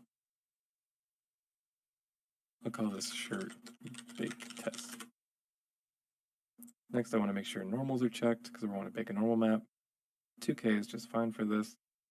I'll leave everything else default. Go ahead and hit bake. Okay. Now I'm going to duplicate this default material. Go ahead and apply that. And grab the normal map that I just baked. There we go. That's looking pretty good. These folds are looking nice.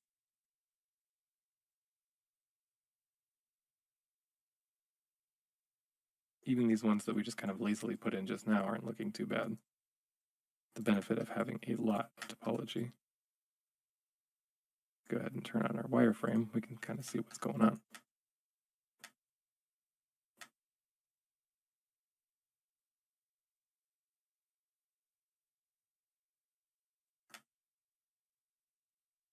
You can see we might get a little bit of sawtoothing here, so it might be a good idea, yep, to cut these in a little bit more.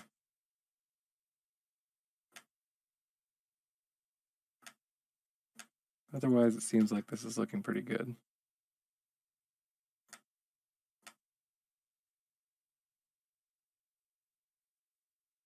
Personally, I don't do bake tests often anymore, but when I was first starting, bake tests were incredibly important.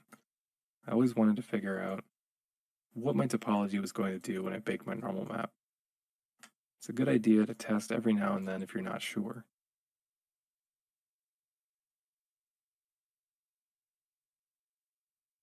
This is looking pretty good, so let's go ahead and talk about stitches and UVs.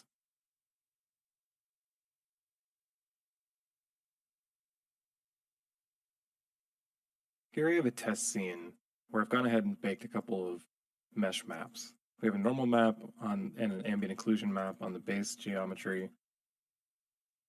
And you can see that my stitching was baked right into here as part of the high poly mesh. Of course, this is a great way to do it if you have enough resolution. This is taking up the entire texture space of a 2K texture, so these are baking really nicely. But if this is just a small part of a larger garment, and this is a very small fraction of a 2K or 4K texture, these stitches are going to start to lose resolution. You know, they're nice and crisp here, but if we go ahead and we bake these at a lower resolution, let's go ahead and go to our bake project here. And I'm going to go ahead and set the resolution to 512. Let's go ahead and bake that. Now you can see we're really starting to lose these stitches, right? And of course in Painter, you know, we could bake an ID map, and from there we could probably, you know, punch them out a little bit more, add some information to the height channel, make them a different color, stuff like that, but they're still going to be bound to the resolution of the base texture. So rather than doing that, let's remove the stitching high from the high poly bake group. And we'll just go ahead and set this back to 2048 temporarily, and go ahead and bake again.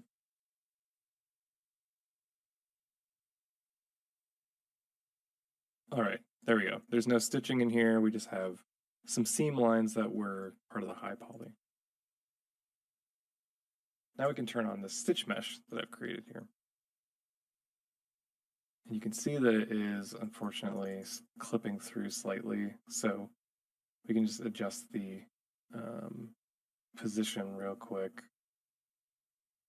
in the Z. There we go. So this is a floating mesh.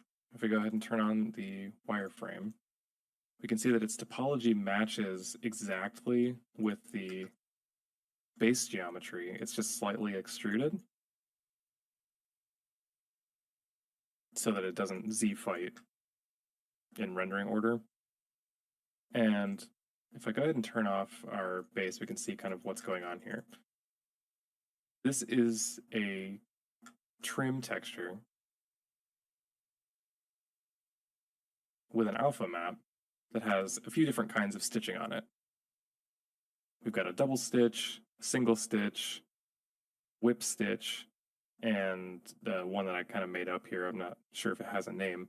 Using this trim sheet, we can create all these different kinds of stitches really fast just by extracting from our existing mesh and UVing these strips of geometry onto the trim texture.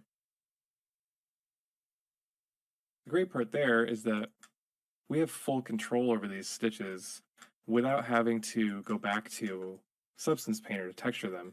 We can just say, oh, okay, I want these to be black stitches. And now they're black, right? And I want to be able to see them a bit better. So maybe to create some contrast, since the cloth is fairly rough, I'll remove a bunch of roughness. Now it's starting to get a little bit of a highlight on here, right? Or we could say, you know what, I actually want these to be a different kind of stitch. I can go back into Maya and I can say, okay, I'm going to re-UV this, and let's pick this whip stitch. And you can't see my UVs here off screen.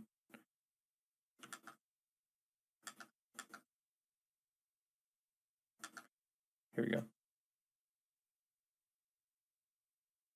Just re-UV this on the trim sheet, and I want these stitches to run right through the center of my polygon strips. You can kind of see how it's working here. Just set this back to a flat color. I want to be able to see where the seam lines are, so that's why I've applied the normal map in the color texture, but you absolutely don't have to do that. You could apply it as a normal map, obviously. If you want to make sure that your color space is set to raw, or else it's going to try to make it sRGB, which is just not accurate for a normal map. Okay. So now we have this whip stitch that is kind of going across the seam lines that we've created on our high poly. So we can just go ahead and re-export this. Because it's part of an FBX, it's back in the root node here. We can just go ahead and offset our position again. And now we have this whip stitch running across the seams, right? Really fast, really modular, and we can get a lot of detail out of it.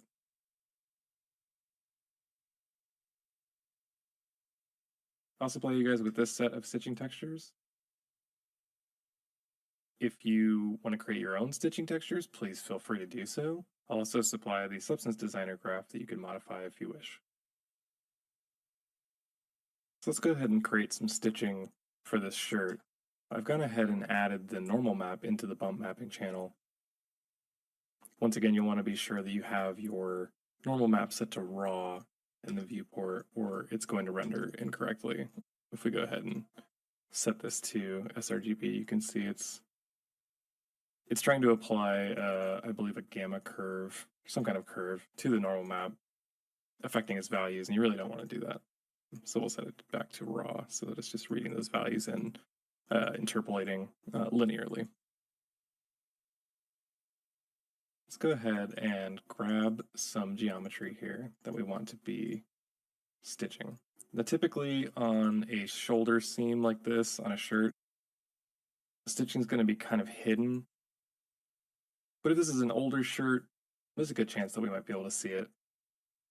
So I'm just going to go ahead and select this whole ring here and go ahead and duplicate face and push it out a little bit, just very slightly. And then we'll go ahead and clear the history on that.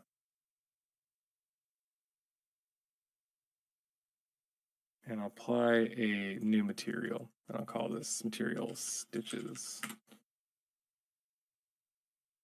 And next I will go ahead and bring in the opacity map from the resources. So if we go to the resources, textures, and then stitching O for opacity. Right now we're not really seeing anything. You can see there's a couple of areas. It's just because it's not UV correctly. I'll set the specular color to be black for now, just so that I can't see the areas where it doesn't exist. Actually, you know what? We can increase it. And I'm going to change under the render in viewport 2.0 the transparency algorithm. This is relatively new. I think it's in Maya 2018, so if you're using an older version, you probably won't have alpha cut here. But it can be extremely useful because that's basically what we're going to use in the game engine is alpha cut. Occasionally we'll use dithered. If you want to try to recreate dithered, depth peeling is kind of close, not really. alpha cut is the closest you can kind of get. And then what I can do from there is on this texture for the alpha, if I need to adjust the alpha cut threshold, essentially we can use this color balance section in the texture settings, and we can adjust. It's not going to be exposure, but I believe it is color offset. No, alpha gain? Oh, yes. That makes sense. Alpha gain and alpha offset kind of act as our alpha threshold. Let's go ahead and UV this. So the first thing I want to do is get this texture rendering, because if it's not rendering, it's going to be really hard to kind of guess where we want these trim sheets to go. And then I'm going to go ahead and I'm just going to cut all the faces. So cut, and then unitize. So it creates a perfectly square mapping for each face. And then I will deselect the border edge where I don't want them to be sewn together. And then I'll just go ahead in here and say move and sew. And I get this perfectly laid out. Obviously, this is going to create some warping because not all of our polygons here are perfectly square. So we'll want to relax it a bit. So I'll just go to optimize. That's not great. So let's try something like that. More like,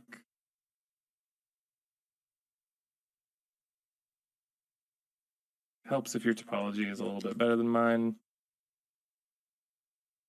And then we can go in and kind of manually straighten some of this stuff.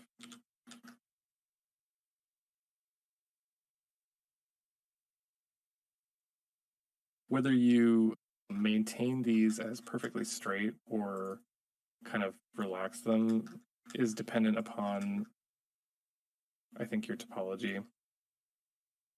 You know, sometimes just having it relaxed in the middle works better. This might be an instance of that.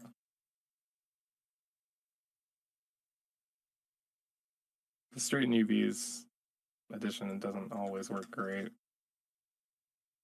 But let's try this and see how it looks. So I'm going to use this single stitch. And I want to kind of have it run through the middle here.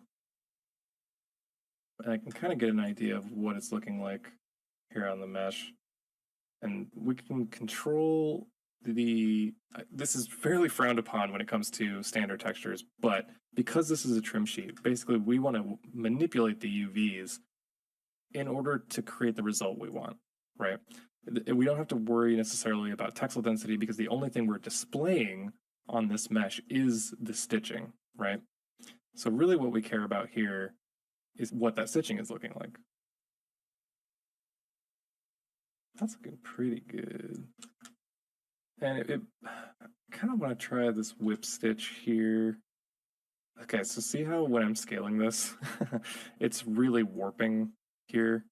That if we go ahead and offset the internal portion, or optimize the internal portions here, it gets a bit better. But it's not perfectly lined up, so it's not totally following this center seam all the way through, right? And in fact, down here it gets really kind of gnarly. So having nicely laid out topology, generally a good idea for that. If you're noticing stretching like that, adjust your topology. If you don't have time to adjust your topology, then warp your UVs a little bit. Let's see here, I'm just gonna make this a bit larger because I just kind of want it to run along this seam, and I'm adjusting the length of the UVs to try to make the stitching closer together a little bit and a little bit thicker. It's kind of adjusting that angle on this, but for these straight seams, it does a good job of, like, if you increase the width, then it's going to shrink the size of the stitching and you're going to get more of it. If you're using a more complicated engine, than Toolbag is, then you can have a little bit more control over some of this stuff. And there is options for this. I'll go over it in a little bit of how we can manipulate the tiling of this map within Toolbag so that we don't necessarily have to do it in the UV side. Like if you don't want to have to go back and UV it and say, okay, I actually wanted these to be much smaller. You know, there's some things you can do about that. Okay, so I wanted this whip stitch, and that's about right. See, it gets a little bit ugly up in here, so what we can do is go to our tool settings, and I'm going to turn on preserve UVs, and then I'm going to turn on surface slide in the modeling toolkit. Excuse me, actually, we don't want preserve UVs on because we want them to move.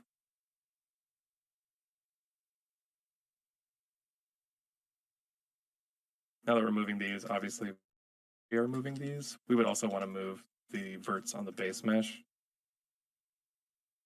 But for now, this is fine. So we can also add our normal map.